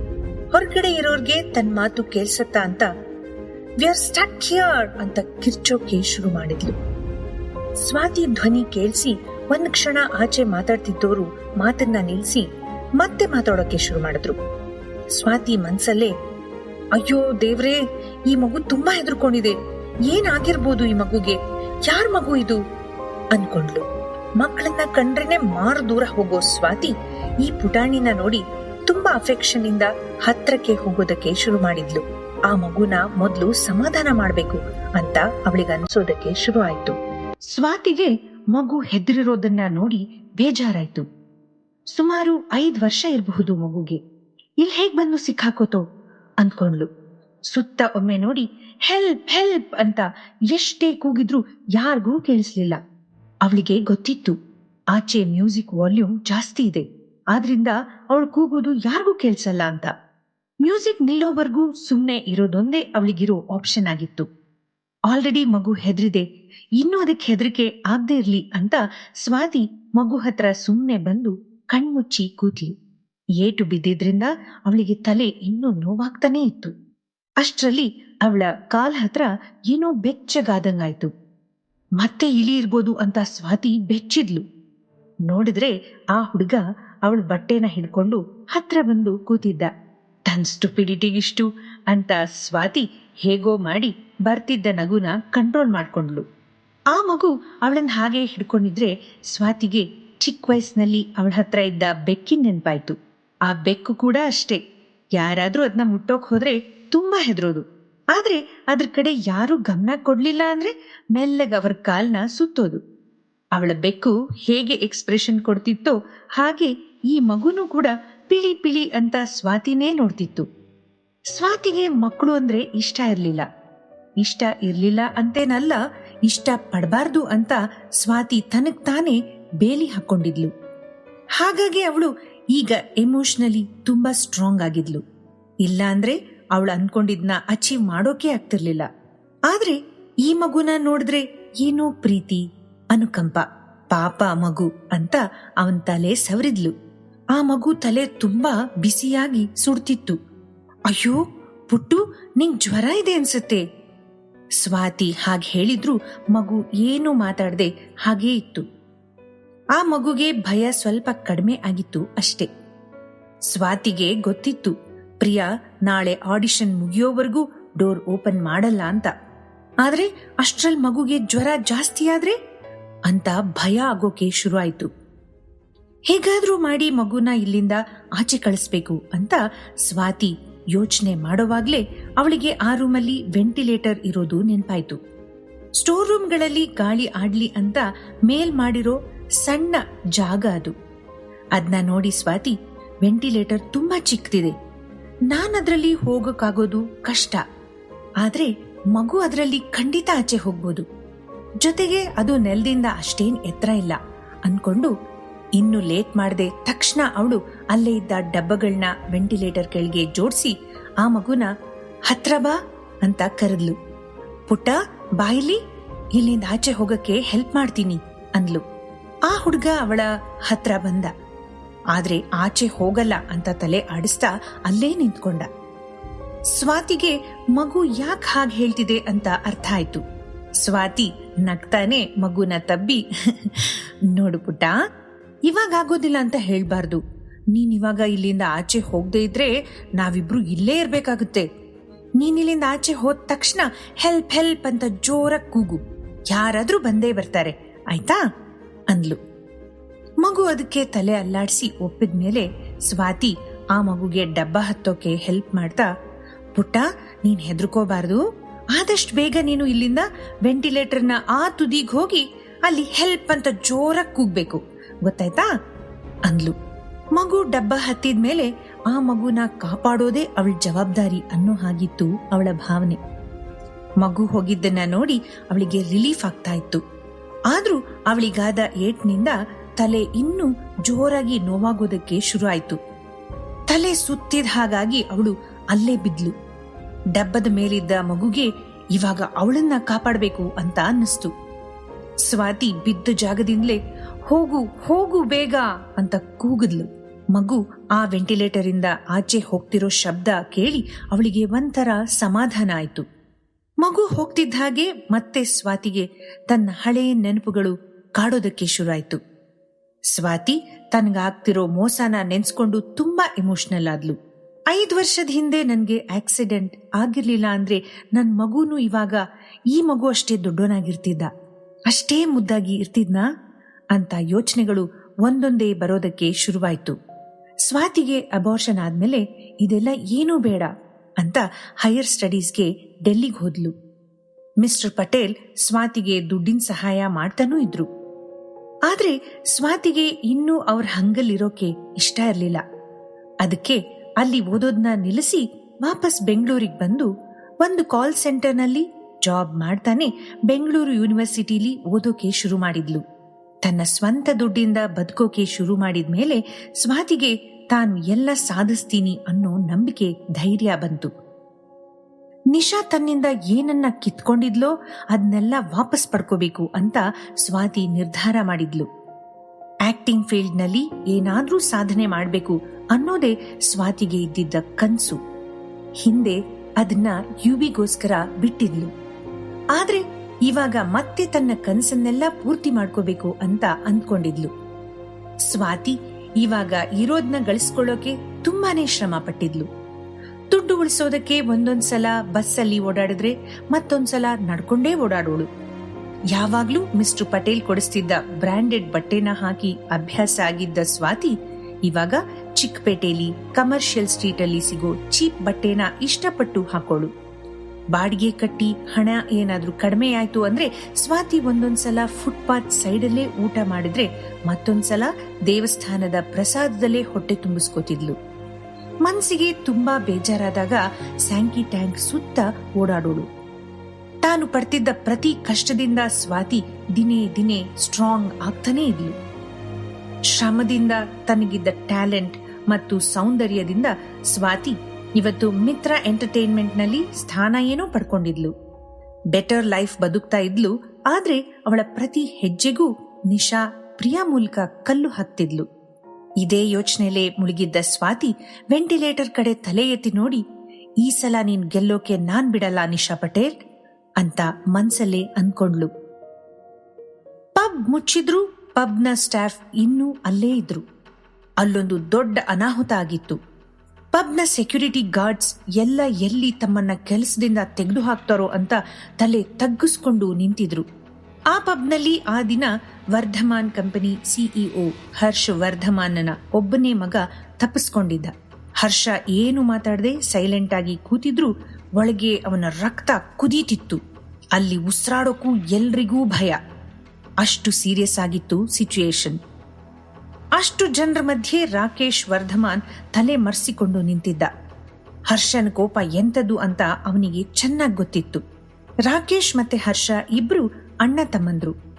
ಅವರ ಅಪ್ಪ ಅಮ್ಮ ಮಂಗಳೂರು ದಸರಾಗೆ ಹೋಗಿದ್ರು. ಮಗು ಕಳೆದು ಹೋಗಿರೋ ವಿಷಯ ಏನಾದ್ರೂ ಅವರ ಅಪ್ಪ ಅಮ್ಮಂಗೆ ಗೊತ್ತಾದ್ರೆ ಗನ್ ತಗೊಂಡು ಶೂಟ್ ಮಾಡೋಕ್ಕೂ ಯೋಚನೆ ಮಾಡ್ತಿರ್ಲಿಲ್ಲ. ಸ್ವಲ್ಪ ಹೊತ್ತಲ್ಲೇ ಯಾರೋ ಜೋರಾಗಿ ಓಡಾಡಿದ ಶಬ್ದ ಕೇಳಿಸ್ತು. ಪಬ್ ಓನರ್ ಸುತ್ತ ಒಮ್ಮೆ ನೋಡ್ದ, ಆದ್ರೆ ಯಾರೂ ಕಾಣಿಸ್ಲಿಲ್ಲ. ಕೆಳಗೆ ನೋಡಿದ್ರೆ ಒಬ್ಬ ಪುಟ್ಟ ಹುಡುಗ ನಿಂತಿದ್ದ. ಅದು ಯಾರಂತ ಗೊತ್ತಾದಾಗ ಓನರ್ ಖುಷಿಯಿಂದ ಜೋರಾಗಿ ಅಪ್ಪು ಅಪ್ಪು ಅಪ್ಪು ಸಿಕ್ದ, ಅವನ್ ಸಿಕ್ಬಿಟ್ಟ ಅಂತ ಕೂಗ್ದ. ರಾಕೇಶ್ ಓಡ್ಕೊಂಡ್ ಬಂದು ಮಗುನ ಎತ್ಕೊಂಡು, ಅಬ್ಬಾ ನಮ್ ಧ್ರುವ ಸಿಕ್ಬಿಟ್ಟ, ನನ್ ಮುದ್ದು ನನ್ ಬಂಗಾರ ಎಲ್ಗ್ ಹೋಗಿದ್ದೆ ನನ್ ಕಂದ. ರಾಕೇಶ್ ಮಗುನ ಬಾಚಿ ತಬ್ಕೊಂಡ. ಇದಕ್ಕೂ ಮುಂಚೆ ರಾಕೇಶ್ಗೆ ಅಪ್ಪು ಬಗ್ಗೆ ಚೂರು ಕಾಳಜಿ ಇರ್ಲಿಲ್ಲ. ಆದ್ರೆ ಇವಾಗ ಅವನಿಗೆ ದೊಡ್ಡ ಅವಾರ್ಡ್ ಸಿಕ್ಕಿರೋ ಅಷ್ಟು ಖುಷಿಯಾಗಿತ್ತು. ಅಲ್ಲಿದ್ದ ಎಲ್ರಿಗೂ ಹೋದ ಜೀವ ವಾಪಸ್ ಬಂದಂಗಾಯ್ತು. ಮಗು ಸಿಕ್ಕಿರ್ಲಿಲ್ಲ ಅಂದಿದ್ರೆ ಅವತ್ತು ಏನಾಗ್ತಿತ್ತೋ. ಹರ್ಷ ರಾಕೇಶ್ ಕಾಲರ್ ಹಿಡಿದು ಮಗುನ ಅವನ ಕೈಯಿಂದ ತಗೊಂಡು ಮಗು ಕೆನ್ನೆಗೆ ಮುತ್ತಿಟ್ಟು, ಏನಾಯ್ತು ಧ್ರುವ, ಎಲ್ಲಿದ್ದೆ ನೀನು, ನಿನ್ನ ಎಷ್ಟು ಹುಡುಕಿದ್ವಿ ಗೊತ್ತಾ ಅಂದ. ಮಗು ಏನು ಮಾತಾಡದೆ ಹರ್ಷನ್ನೇ ನೋಡಿ ಸ್ಟೋರ್ ರೂಮ್ ಕಡೆ ಕೈ ತೋರಿಸ್ದ. ಹರ್ಷಂಗೆ ಧ್ರುವ ಘಮ ಘಮ ಅಂತಿದ್ದಾನೆ ಅನಿಸ್ತು. ಅದು ಅವನಿಗೆ ಏನೋ ನೆನಪು ಮಾಡ್ತಿತ್ತು. ಆದ್ರೆ ಆ ಘಮ ಧ್ರುವನ್ ಮೈಯಿಂದ ಹೇಗೆ ಅನ್ಕೊಂಡ. ಧ್ರುವ ಹರ್ಷನ್ ಕೈಯಿಂದ ಕೆಳಗಿಳಿದು ಅವನ್ ಸೂಟ್ ತುದಿನ ಹಿಡಿದು ಎಳೆಯೋಕ್ ಶುರು ಮಾಡ್ದ. ಹರ್ಷ ಮಗು ಕರ್ಕೊಂಡ್ ಹೋಗಿದ್ ಕಡೆನೇ ಹೋದ. ಸ್ವಲ್ಪ ಹೊತ್ತಾದ್ಮೇಲೆ ಎಲ್ರೂ ಸ್ಟೋರ್ ರೂಮ್ ಆಚೆ ನಿಂತಿದ್ರು. ತನ್ನ ಪುಟ್ಟ ಕೈಗಳಿಂದ ಅಪ್ಪು ಆ ಸ್ಟೋರ್ ರೂಮ್ ಡೋರ್ನ ತಳ್ಳ. ಆದ್ರೆ ಅದು ಓಪನ್ ಆಗ್ಲಿಲ್ಲ. ರಾಕೇಶ್ ಬೆವ್ತಿದ್ದ ಮಗುನ ಹಣೆ ಒರೆಸ್ತಾ, ಏನಾಯ್ತು ಅಪ್ಪು, ಸ್ಟೋರ್ ರೂಮ್ ಅಲ್ಲಿ ಏನಿದೆ ಅಂತ ಕೇಳ್ದ. ಆಗ ಬಾಗಿಲ್ ತೆಗೀರಿ ಅಂತ ಹರ್ಷ ಆರ್ಡರ್ ಮಾಡ್ದ. ಎಸ್ ಸರ್ ಅಂತ ಓನರ್ ತಲೆ ಅಲ್ಲಾಡಿಸಿ ಪಬ್ ಮ್ಯಾನೇಜರ್ ಕಡೆ ನೋಡ್ತಾ, ಮನೀಶ್ ಕೇಳಿಸ್ಲಿಲ್ವಾ, ಬೇಗ ಕೀ ತಗೊಂಡ್ ಬಂದು ಡೋರ್ ಓಪನ್ ಮಾಡಿ ಅಂದ. ಮನೀಶ್ಗೆ ಏನ್ ಮಾಡ್ಬೇಕು ಅಂತ ಗೊತ್ತಾಗ್ಲಿಲ್ಲ. ಮನೀಶ್ ಪ್ರಿಯಾಗೆ ನಾಳೆ ಆಡಿಷನ್ ಮುಗಿಯೋವರೆಗೂ ಡೋರ್ ಓಪನ್ ಮಾಡಲ್ಲ ಅಂತ ಪ್ರಾಮಿಸ್ ಮಾಡಿದ್ದ. ಆದ್ರೆ ಇವಾಗ ಬೇರೆ ದಾರಿನೇ ಇರ್ಲಿಲ್ಲ. ಬಾಗಿಲು ತೆಗೀಲೇಬೇಕಿತ್ತು. ಡೋರ್ ಓಪನ್ ಮಾಡುವಾಗ ಮನೀಶ್ ಕೈ ನಡುಕ್ತಾನೇ ಇತ್ತು. ಬಾಗಿಲು ತೆಗೆದ್ಮೇಲೆ ಎಲ್ರೂ ಅಲ್ಲಿ ಪ್ರಜ್ಞೆ ತಪ್ಪಿ ನೆಲದ ಮೇಲೆ ಬಿದ್ದಿದ್ದ ಒಂದು ಹುಡುಗಿನ ನೋಡಿದ್ರು. ಅದನ್ನ ನೋಡಿ ಓನರ್ ಮ್ಯಾನೇಜರ್ ಮೇಲೆ ಸಿಟ್ಟಿಂದ ಕಿರ್ಚಾಡ್ದ. ಮನೀಶ್ಗೆ ಭಯ ಆಗ್ತಿತ್ತು. ಆ ಭಯದಲ್ಲೇ, ಸರ್ ನಂಗೇನು ಗೊತ್ತಿಲ್ಲ, ಇವಳು ಯಾರು, ಇಲ್ಗೆ ಹೇಗ್ ಬಂದ್ಲು ಅಂತ ಗೊತ್ತಾಗ್ತಿಲ್ಲ. ನಾನ್ ಲಾಕ್ ಮಾಡೋಕ್ ಮುಂಚೆ ರೂಮ್ ಚೆಕ್ ಮಾಡಿದಾಗ ಒಳಗ್ ಯಾರೂ ಇರ್ಲಿಲ್ಲ ಅಂದ. ಮೊದಲು ಆ ಹುಡುಗಿನ ಎತ್ಕೊಳ್ಳಿ, ಮಿಕ್ಕಿದ್ದು ಆಮೇಲೆ ಮಾತಾಡಬಹುದು ಅಂತ ಯಾರೋ ಹೇಳಿದ್ರು. ಅಪ್ಪು ಓಡ್ ಬಂದು ಸ್ವಾತಿ ಪಕ್ಕ ಕೂತ್ಕೊಂಡ. ಅವನಿಗೆ ಬೇರೆ ಯಾರೂ ಸ್ವಾತಿನ ಮುಟ್ಟೋದು ಇಷ್ಟ ಇರ್ಲಿಲ್ಲ ಅನ್ನೋ ಹಾಗಿತ್ತು ಅವನ್ ನಡ್ಕೊಂಡ್ ರೀತಿ. ಆ ಪುಟ್ಟ ಮಗು ಮನ್ಸಲ್ಲಿ ಸ್ವಾತಿನ ಕಾಪಾಡ್ಬೇಕು ಅಂತ ಅನ್ನಿಸ್ತಿತ್ತು. ಪಬ್ ಓನರ್ಗೆ ಎಂತ ದೊಡ್ಡ ತಪ್ಪು ನಡೆದಿದೆ ಅಂತ ಗೊತ್ತಾಯ್ತು. ಯಾರಾದ್ರೂ ಈ ತರ ತಪ್ಪನ್ನ ಮಾಡೋಕೆ ಹೇಗ್ ಸಾಧ್ಯ? ಹರ್ಷ ಮನೀಶ್ ಕಡೆನೇ ನೋಡ್ತಾ ಇದ್ದ. ಇದೆಲ್ಲ ಮನೀಶೇ ಮಾಡಿರ್ಬೋದು ಅಂತ ಡೌಟ್ ಇತ್ತು. ಅಲ್ಲಿ ಜೋಡ್ಸಿಟ್ಟಿದ್ದ ಡಬ್ಬಗಳನ್ನ ನೋಡಿ ವೆಂಟಿಲೇಟರ್ ಕಡೆಗೆ ನೋಡ್ದ. ಅಷ್ಟು ಚಿಕ್ಕ ವೆಂಟಿಲೇಟರ್ನಲ್ಲಿ ಒಂದು ಪುಟ್ಟ ಮಗು ಹೋಗೋಕೆ ಮಾತ್ರ ಸಾಧ್ಯ ಇತ್ತು. ಅದ್ನೆಲ್ಲ ನೋಡಿದ್ಮೇಲೆ ಅಲ್ಲಿ ಏನಾಗಿದೆ ಅಂತ ಹರ್ಷಂಗೆ ಅರ್ಥ ಆಯ್ತು. ಸ್ವಾತಿ ಬಗ್ಗೆ ಅವನಿಗೆ ಗ್ರಾಟಿಟ್ಯೂಡ್ ಬಂತು. ಎಲ್ಲಾರ್ನೂ ರೂಮಿಂದ ಆಚೆ ಹೋಗೋಕ್ ಹೇಳಿ ಹರ್ಷ ಸ್ವಾತಿನ ಎತ್ಕೊಳ್ಳೋಕೆ ಬಂದ. ಅವನು ಸ್ವಾತಿನ ಎತ್ಕೊಂಡ ತಕ್ಷಣ ಮತ್ತದೇ ಘಮ ಅವನ ಮೂಗಿಗೆ ಬಡಿತು. ಇದೆಲ್ಲ ಆಗೋದು ಅಪ್ಪುಗೆ ಯಾಕೋ ಇಷ್ಟ ಆಗಿರ್ಲಿಲ್ಲ. ಅಷ್ಟು ಶಕ್ತಿ ಇದ್ದಿದ್ರೆ ಸ್ವಾತಿನ ನಾನೇ ಎತ್ಕೋತೀನಿ ಅಂತ ಅಪ್ಪು ಹೇಳ್ತಿದ್ನೇನೋ ಅನ್ನೋ ಹಾಗಿತ್ತು ಅಪ್ಪುನ expression. Fortis hospital, Cunningham road, Bengaluru. ಮಾರನೇ ದಿನ ಸ್ವಾತಿಗೆ ಪ್ರಜ್ಞೆ ಬಂತು. ಕೆಳಗ್ ಬಿದ್ದಿದ್ರಿಂದ ಅವಳ ಕೈಗೆ ಪೆಟ್ಟಾಗಿತ್ತು. ಸೊಂಟ ತರ್ಚಿತ್ತು. ತಲೆನೋವು ಇನ್ನೂ ಹೋಗಿರ್ಲಿಲ್ಲ. ನಿಧಾನವಾಗಿ ಕಣ್ಬಿಟ್ಟು ನೋಡಿದ್ರೆ ಚೇರ್ನಲ್ಲಿ ಅವಳೆದ್ರಿಗೆ ಯಾರೋ ಗಂಡಸು ಕೂತಿರೋದು ಕಾಣಿಸ್ತು. ಕಿಟಕಿಯಿಂದ ಬೀಳ್ತಿದ್ದ ಬೆಳಕು ಅವರ ಮುಖ ಹೊಳೆಯೋ ಹಾಗೆ ಮಾಡಿತ್ತು. ತಲೆ ಎತ್ತಿ ನೋಡಿದಾಗ ಸ್ವಾತಿ ಅವನು ಅವಳನ್ನ ನೋಡ್ತಿದ್ದಾನೆ ಅನ್ನಿಸ್ತು. ತಕ್ಷಣ ಸ್ವಾತಿ, ನಾನಿಲ್ಲಿಗೆ ಹೇಗ್ ಬಂದೆ? ಮತ್ತೆ ಆ ಮಗು ಎಲ್ಲಿ? ನೀವು ಆ ಮಗುನ್ ನೋಡಿದ್ರಾ? ಗುಂಡಗಿದ್ದ ಆ ಹುಡುಗ, ಹತ್ತತ್ರ 5 ವರ್ಷ ಅನ್ಸುತ್ತೆ, ಆದ್ರೆ ತುಂಬಾ ಸೈಲೆಂಟ್ ಅಂತ ಒಂದೇ ಸಮನೆ ಮಾತಾಡ್ತಾನೆ ಇದ್ಲು ಸ್ವಾತಿ. ಹರ್ಷ ಅಪ್ಪು ಕಡೆ ತೋರಿಸಿ, ನೀವು ಈ ಮಗು ಬಗ್ಗೆನಾ ಕೇಳ್ತಿರೋದು ಅಂತ ಹೇಳ್ದ. ತನ್ನ ಪಕ್ಕದಲ್ಲೇ ಮಗು ಮಲಗಿದ್ದನ್ನ ನೋಡಿ ಸ್ವಾತಿಗೆ ಸಮಾಧಾನ ಆಯ್ತು. ಇವನ ಹೆಸರು ಧ್ರುವ ಅಂತ, ನಾವೆಲ್ಲ ಅಪ್ಪು ಅಂತ ಕರಿತೀವಿ ಅಂದ ಹರ್ಷ. ಸ್ವಾತಿ, ಹೌದು ಇದೇ ಮಗು, ಇವನ ಹೆಸರು ಅಪ್ಪುನಾ? ಎಷ್ಟ್ ಕ್ಯೂಟ್ ಆಗಿದೆ, ಇವನು ಹಾಗೇ ಇದ್ದಾನೆ, ನಿನ್ನೆ ತುಂಬಾ ಜ್ವರ ಇತ್ತು ಅಂತ ಸ್ವಾತಿ ಕಳವಳದಿಂದ ಹೇಳಿದ್ಲು. ಸ್ವಾತಿ ಮಗು ಹಣೆ ಮುಟ್ಟಿ ನೋಡಿದ್ಲು. ಜ್ವರ ಇಲ್ಲ, ಹೋಗಿದೆ. ಒಂದ್ ಕ್ಷಣ ಸ್ವಾತಿಗೆ ಮುಂಚೆ ನಾನ್ ಯಾಕೆ ಮಗು ಬಗ್ಗೆ ತಲೆ ಕೆಡಿಸ್ಕೋಬೇಕು ಅನ್ಸಿತ್ತು. ಏನೇ ಆದ್ರೂ ಅದು ಪುಟ್ಟ ಮಗು. ಸ್ವಾತಿಗೆ ಮಗುನ ಹೇಗಾದ್ರೂ ಮಾಡಿ ಕಾಪಾಡ್ಬೇಕು ಅನ್ನಿಸ್ತು. ಅದಕ್ಕೆ ಅಷ್ಟು ದೊಡ್ಡ ರಿಸ್ಕ್ ತಗೊಂಡಿದ್ಲು. ಮಗುಗೇನಾದ್ರೂ ಆಗಿದ್ರೆ ಸ್ವಾತಿ ತನ್ನನ್ನ ತಾನೇ ಕ್ಷಮಿಸ್ಕೊಳ್ತಾ ಇರ್ಲಿಲ್ಲ ಅಂತ ಸ್ವಾತಿಗೆ ಅನ್ಸೋದಕ್ಕೆ ಶುರುವಾಯ್ತು. ಸ್ವಾತಿ ಹರ್ಷನ್ ಕಡೆ ನೋಡಿ, ನೀವು ಮಗುಗೆ ಅಂತ ಮಾತು ಪೂರ್ತಿ ಮಾಡಿರ್ಲಿಲ್ಲ. ಅಷ್ಟರಲ್ಲೇ ಹರ್ಷ, ನಾನು ಮಗು ಅಪ್ಪ ಅಂದ. ಅವರಿಬ್ಬರಿಗೂ ತುಂಬಾ ಹೋಲಿಕೆ ಇತ್ತು. ಯಾರಾದ್ರೂ ಈಸಿಯಾಗಿ ಹೇಳ್ಬೋದಿತ್ತು ಅವರು ಅಪ್ಪ ಮಗ ಅಂತ. ಮತ್ತೆ ನಾನು ಅಪ್ಪು ಚಿಕ್ಕಪ್ಪ, ಆ ಧ್ವನಿ ಹಿಂದೆಯಿಂದ ಬಂತು. ಸ್ವಾತಿ ತಿರುಗಿ ನೋಡಿದ್ಲು. ಅವಳಿಗೆ ತಕ್ಷಣ ಗೊತ್ತಾಯ್ತು, ಅವನು Vardhaman entertainments manager Rakesh Vardhaman. Rakesh party ಮಾಡೋಕೆ ತುಂಬಾ ಫೇಮಸ್ ಆಗಿದ್ದ. ಇಂಡಸ್ಟ್ರಿಲಿ ಎಲ್ರೂ ಅವನನ್ನ ಪ್ಲೇ ಬಾಯ್ ಅಂತಾನೆ ಹೇಳೋರು. ಇವನು ರಾಕೇಶ್. ಹಾಗಾದ್ರೆ ಅಲ್ಲಿ ಕೂತಿರೋದು Harsha Vardhaman. Vardhaman group of company ಬಗ್ಗೆ ಇಡೀ ಬೆಂಗಳೂರಿಗೆ ಗೊತ್ತಿತ್ತು. ಅವರನ್ನ 2ನೇ ಅಂಬಾನಿ ಅಂತಾನೆ ಹೇಳಬಹುದಿತ್ತು. ಮತ್ತೆ ಅದ್ರ ಓನರ್ ಆದಿತ್ಯ ವರ್ಧಮಾನ್ರ ಹಿರಿ ಮಗ ಹರ್ಷ ವರ್ಧಮಾನ್ ಮದ್ವೆನೇ ಆಗದೆ ಮಗುಗೆ ತಂದೆ ಆಗಿದ್ದ. ಸ್ವಾತಿಗೆ ತಾನು ಕಾಪಾಡಿರೋದು ಹರ್ಷ ವರ್ಧಮಾನನ ಒಬ್ಬನೇ ಮಗ ಅಂತ ರಿಯಲೈಸ್ ಆಯ್ತು. ಸ್ವಾತಿ ಹರ್ಷನ್ ಕಡೆ ತಿರುಗಿ ಏನೋ ಹೇಳ್ಬೇಕು. ಅಷ್ಟರಲ್ಲಿ ಅವಳು ತಗೊಂಡಿರೋ ಟ್ಯಾಬ್ಲೆಟ್ ಎಫೆಕ್ಟ್ ನಿಂದ ಸ್ವಾತಿ ನಿಧಾನವಾಗಿ ನಿದ್ದೆಗ್ ಜಾರ್ತಾಳೆ. ಹರ್ಷ ಸ್ವಾತಿನೇ ನೋಡ್ತಾ ಅಲ್ಲೇ ನಿಂತ್ಕೊಂಡಿದ್ದಾನೆ. ಹರ್ಷ ತನ್ನೆದ್ರು ಮಲ್ಗಿದ್ದ ಸ್ವಾತಿನೇ ನೋಡ್ತಾ ಇದ್ದ. ಸ್ವಾತಿನ ಈ ಮುಂಚೆ ಎಲ್ಲೋ ನೋಡಿದ್ ನೆನ್ಪು. ನೆನ್ನೆ ಅವಳ ಘಮ ಬಂದಾಗ್ಲೂ ಹಾಗೆ ಅನ್ಸಿತ್ತು. ಆದ್ರೆ ಹರ್ಷಂಗೆ ನೆನ್ಪಾಗ್ತಾ ಇಲ್ಲ. ತುಂಬಾ ಹತ್ರದಿಂದ ನೋಡಿರೋ ಮುಖ ಇದು ಅಂತ ಅವನಿಗೆ ಅನ್ನಿಸ್ತಾ ಇದ್ರು ಯಾವ್ದು ಸ್ಪಷ್ಟವಾಗಿ ಅವನಿಗೆ ಗೊತ್ತಾಗ್ತಾ ಇಲ್ಲ. ಅಷ್ಟರಲ್ಲಿ ಆಗ್ಲೇ ರಾಕೇಶ್ ಸ್ವಾತಿ ಬಗ್ಗೆ ಎಲ್ಲ ಡೀಟೇಲ್ಸ್ ಕಲೆಕ್ಟ್ ಮಾಡಿಕೊಂಡು ಹರ್ಷನ್ ಹತ್ರ ಬಂದು, ಬ್ರೋ, ಇವಳಿಗೆ ಅಪ್ಪು ಬಗ್ಗೆ ಏನೂ ಗೊತ್ತಿಲ್ಲ ಅಂದ. ಅದನ್ನ ಕೇಳಿ ಹರ್ಷಂಗೆ ಸ್ವಲ್ಪ ಸಮಾಧಾನ ಆಯ್ತು. ಹರ್ಷ ಮತ್ತೆ ಸ್ವಾತಿನೇ ನೋಡ್ತಾ ಏನೋ ನೆನ್ಪು ಮಾಡ್ಕೊಳ್ಳೋದಕ್ಕೆ ಟ್ರೈ ಮಾಡ್ತಾ ಇದ್ದ. ಸ್ವಾತಿಗೆ ಮತ್ತೆ ಪ್ರಜ್ಞೆ ಬಂದಾಗ ಹರ್ಷ ಇನ್ನೂ ಅಲ್ಲೇ ಅವಳೆದುರಿಗೆ ಅವಳನ್ನೇ ನೋಡ್ತಾ ಕೂತಿದ್ದ. ಸ್ವಾತಿಗೆ ಏನ್ ಹೇಳ್ಬೇಕು ಅಂತಾನೆ ಗೊತ್ತಾಗ್ಲಿಲ್ಲ. ಇಬ್ರು ಒಬ್ರನ್ನೊಬ್ರು ನೋಡ್ತಾ ಹಾಗೇ ಇದ್ರು. ಸ್ವಲ್ಪ ಹೊತ್ತಾದ್ಮೇಲೆ ಹರ್ಷನೇ, ಇವಾಗ ಹೇಗಿದ್ದೀರಾ? ಆರ್ ಯು ಆಲ್ ರೈಟ್ ಅಂತ ಕೇಳ್ದ. ಸ್ವಾತಿ ಮಾತಾಡ್ಲಿಲ್ಲ, ಹಾಗೇ ಸುಮ್ನೆ ಕೂತಿದ್ಲು. ಪಕ್ಕದಲ್ಲಿ ಅಪ್ಪು ಇರ್ಲಿಲ್ಲ. ಮತ್ತೆ ಹರ್ಷನೇ, ನೀವೇನ್ ಬೇಕಿದ್ರು ಕೇಳಿ, ನಾನದ್ನ ಅರೇಂಜ್ ಮಾಡ್ತೀನಿ ಅಂದ. ಸ್ವಾತಿ ಹರ್ಷ ಯಾವುದ್ರ ಬಗ್ಗೆ ಹೇಳ್ತಿದ್ದಾನೆ ಅಂತ ಗೊತ್ತಾಗ್ಲಿಲ್ಲ. ನೀವು ಏನ್ ಬೇಕಿದ್ರು ಕೇಳಿ ಅಂದ್ರೆ ಏನರ್ಥ ಅಂತ ಕೇಳಿದ್ಲು. ಆಗ ರಾಕೇಶ್, ಸ್ವಾತಿಯವರೇ, ನೀವು ನಮ್ಮ ಮಗುನ ಕಾಪಾಡಿದೀರಾ, ಅದಕ್ಕೆ ಥ್ಯಾಂಕ್ಸ್. ಬರೀ ಥ್ಯಾಂಕ್ಸ್ ಹೇಳೋದು ತುಂಬಾ ನಾರ್ಮಲ್ ಆಗೋಗುತ್ತೆ. ಅದಕ್ಕೆ ನಮ್ಮ ಬ್ರೋ ನಿಮ್ಗೇನಾದ್ರೂ ದೊಡ್ಡ ಸಹಾಯ ಮಾಡಬೇಕು ಅಂತ ಅನ್ಕೊಂಡಿದ್ದಾನೆ. ನೀವು ಮಾಡಿರೋ ಹೆಲ್ಪ್ಗೆ ನಾವೇನ್ ಮಾಡಿದ್ರು ಕಡಿಮೆನೆ. ಅದಕ್ಕೆ ನಿಮ್ಗೆ ಏನಾದ್ರೂ ಬೇಕು ಅಂದ್ರೆ ದಯವಿಟ್ಟು ಕೇಳಿ ಅಂದ. ಸ್ವಾತಿಗೆ ಅವಮಾನ ಆದಂಗಾಯ್ತು. ನೀವು ಇದಕ್ಕೆಲ್ಲ ಥ್ಯಾಂಕ್ಸ್ ಹೇಳೋದೇನ್ ಬೇಡ. ನಾನ್ ಅಪ್ಪನ್ ಕಾಪಾಡ್ದೆ, ಅವನು ನನ್ ಕಾಪಾಡ್ದ.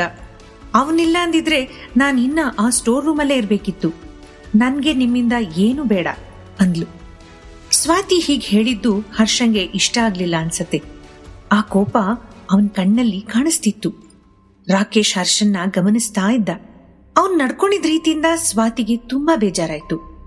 ಮಾತನ್ನ ಮುಂದುವರಿಸ್ತಾ, ನೋಡಿ, ನಾನು ಯಾರಿಗಾದ್ರೂ ಸಹಾಯ ಮಾಡ್ಬೇಕಾದ್ರೆ ಅವರು ನಮ್ಗೆ ವಾಪಸ್ ಸಹಾಯ ಮಾಡ್ತಾರಾ ಅಂತ ಯೋಚನೆ ಮಾಡಿ ಹಾಗ್ ಮಾಡಿದ್ರೆ ನಮ್ಗೆ ಮನುಷ್ಯತ್ವ ಇರಲ್ಲ ಅಂದ್ಲು.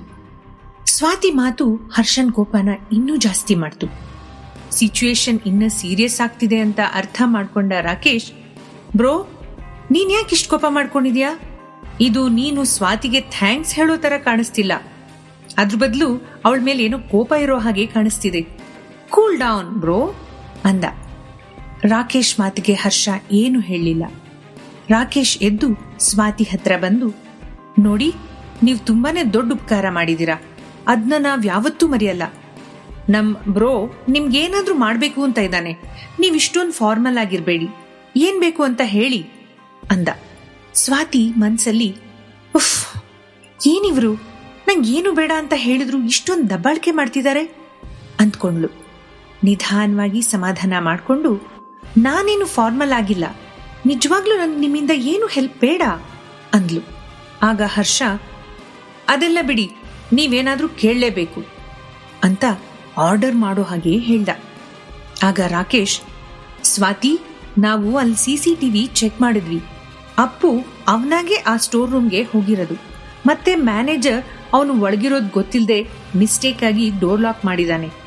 ಆದ್ರೆ ನೀವು ನಮ್ಮ ಅಪ್ಪುನ ಕಾಪಾಡಿದೀರಾ. ಪ್ಲೀಸ್, ನಿಮ್ಗೇನ್ ಬೇಕೋ ಕೇಳಿ ಅಂದ. ಸ್ವಾತಿಗೆ ಕೋಪ ಬರ್ತಿತ್ತು. ಛೇ, ಇದೆಂತ ಸ್ಥಿತಿ ಬಂತು ನನ್ಗೆ? ಈ ದುಡ್ಡಿರೋರ್ಗೆ ಪ್ರಪಂಚದಲ್ಲಿ ಎಲ್ಲಾನು ಕೊಂಡ್ಕೊಳಕ್ಕಾಗಲ್ಲ ಅಂತ ಹೇಗೆ ಅರ್ಥ ಮಾಡಿಸ್ಲಿ ಅಂದ್ಕೊಂಡ್ಲು. ಸ್ವಾತಿ ಹರ್ಷನ್ ಕಡೆ ನೋಡಿ, ಸರಿ, ನಿಮ್ಗೆ ಎಷ್ಟು ದುಡ್ಡು ಕೊಡ್ಬೇಕು ಅನ್ಸತ್ತೋ ಅದನ್ನ ಕೊಡಿ ಅಂದ್ಲು. ದುಡ್ಡು ಅನ್ನೋ ಶಬ್ದ ಕೇಳ್ತಿದ್ದ ಹಾಗೆ ಹರ್ಷನ್ಗೆ ಸಿಟ್ಟು ಬಂತು. ಅದನ್ನ ತೋರ್ಸ್ಕೊಳ್ಳೋಕೆ ನೀರನ್ನ ಕುಡಿದು ಗ್ಲಾಸನ್ನ ಟೇಬಲ್ ಮೇಲೆ ಜೋರಾಗಿ ಕುಕ್ಕದ. ಸ್ವಾತಿಗೆ ಈ ಹರ್ಷನ್ಗೆ ಮತ್ತೆ ಇನ್ನೇನ್ ಬೇಕು ಅಂತ ಗೊತ್ತಾಗ್ಲಿಲ್ಲ. ಆ ಮಗುನ ಕಾಪಾಡಿದ್ದಕ್ಕೆ ಜೈಲಲ್ಲಿ ಕೂಡ ಹಾಕಿ ಶಿಕ್ಷೆ ಕೊಡ್ತಿದ್ದಾರೆ ಅನ್ಸ್ಬಿಡ್ತು. ಆಗ ರಾಕೇಶ್, ಅದೇನು ಅಂದ್ರೆ ಸ್ವಾತಿ, ನಮ್ ಬ್ರೋ ಪ್ರಕಾರ ಸಹಾಯ ಬದಲು ದುಡ್ಡು ಕೊಟ್ರೆ ನಾವ್ ಅವ್ರಿಗೆ ಅವಮಾನ ಮಾಡಿದ ಹಾಗೆ, ಅದವನಿಗಿಷ್ಟ ಇಲ್ಲ ಅಂದ. ಸ್ವಾತಿ, ಯಪ್ಪಾ ಪ್ಲೀಸ್, ಅವಮಾನ ಮಾಡಿದ್ರೂ ಸರಿ, ಮೊದ್ಲು ಇಲ್ಲಿಂದ ಹೋಗಿ ಅಂತ ಮನಸ್ಸಲ್ಲೇ ಗೊಣಕೊಂಡ್ಲು.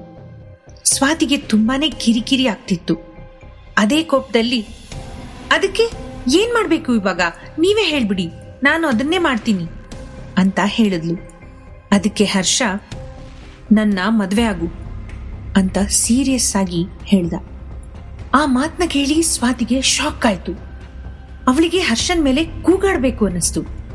ಯಾರಾದ್ರೂ ಈ ತರ ತಮಾಷೆ ಮಾಡ್ತಾರಾ? ಅವಳಿಗೇನು ಮಾತಾಡೋಕ್ ಇಷ್ಟ ಇರಲಿಲ್ಲ. ಆದ್ರೂ ಏನು ಕೇಳಿಸ್ದೇ ಇರೋ ಹಾಗೆ, ಏನು ಏನ್ ಹೇಳಿದ್ದು ನೀವು ಅಂದ್ಲು. ರಾಕೇಶ್ಗೆ ಕೂಡ ಶಾಕ್ ಆಗಿತ್ತು. Bro, are you crazy? ನೀವು ಏನ್ ಮಾತಾಡಿದ್ರಿ ಅಂತ ಗೊತ್ತಾ ಅಂತ ಹೇಳ್ದ. ಸ್ವಾತಿ ತಾಳ್ಮೆಯಿಂದ, ಹರ್ಷ ಅವ್ರೆ, ನಾನು ನಿಮ್ಮ ಮಗುನ ಕಾಪಾಡಿದ್ದಕ್ಕೆ ನೀವು ನನ್ನ ಮದ್ವೆ ಆಗ್ಬೇಕು ಅಂತ ಡಿಸೈಡ್ ಮಾಡಿದ್ದೀರಾ ಅಂತ ಕೇಳಿದ್ಲು. ಅದಕ್ಕೆ ಹರ್ಷ, ಎಸ್, ನೀವು ಹಾಗೆ ಅಂದ್ಕೊಳ್ಳಿ ಅಂದ. ನಾನು ಒಂದು ಮಗುನ ಕಾಪಾಡ್ದೆ, ಇವಾಗ ಆ ಮಗು ತಂದೆ ನನ್ನ ಮದ್ವೆ ಆಗ್ಬೇಕು ಅಂತ ಇದ್ದಾರೆ, ಇದೆಂತ ಜೋಕ್ ಅಂತ ಸ್ವಾತಿ ಹರ್ಷನ್ ಮುಖ ನೋಡಿದ್ಲು. ಆಲ್ರೆಡಿ ಹರ್ಷ ಅವಳ ಉತ್ತರಕ್ಕೆ ಕಾಯ್ತಾ ಅವಳನ್ನೇ ನೋಡ್ತಾ ಇದ್ದ. ಸ್ವಾತಿ ಅವಳ ಮುಖನ ಬೇರೆ ಕಡೆ ತಿರುಗಿಸ್ಕೊಂಡು, ಮೇ ಬಿ ಟ್ಯಾಬ್ಲೆಟ್ಸ್ ತುಂಬಾ ಪವರ್ಫುಲ್ ಅನ್ಸತ್ತೆ, ನನ್ಗೆ ತುಂಬಾ ತಲೆ ತಿರುಗ್ತಾ ಇದೆ ಅಂತ ಅಂದ್ಲು. ಇದನ್ನೆಲ್ಲ ಕೇಳಿಸ್ಕೊಂಡಿದ್ ರಾಕೇಶ್ ಕೂಡ ಮನ್ಸಲ್ಲೇ, ನಂಗೂ ತಲೆ ತಿರುಗ್ತಾ ಇದೆ, ಆದ್ರೆ ನಾನ್ ಯಾವ ಟ್ಯಾಬ್ಲೆಟ್ಸೂ ತಗೊಂಡಿಲ್ಲ ಅಂದ್ಕೊಂಡ.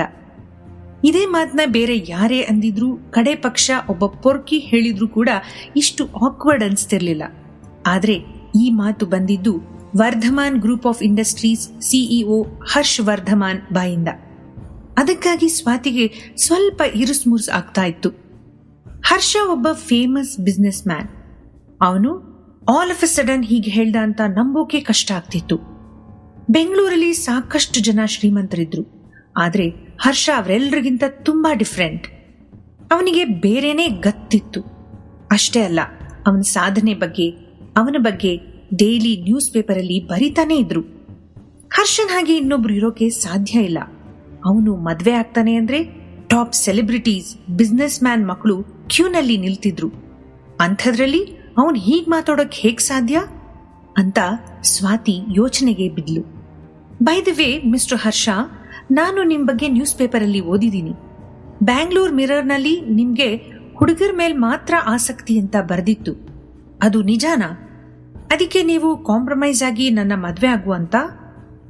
ಸ್ವಾತಿ ಸ್ವಲ್ಪನೂ ಸಂಕೋಚ ಇಲ್ಲದೆ ಕೇಳಿದ್ಲು.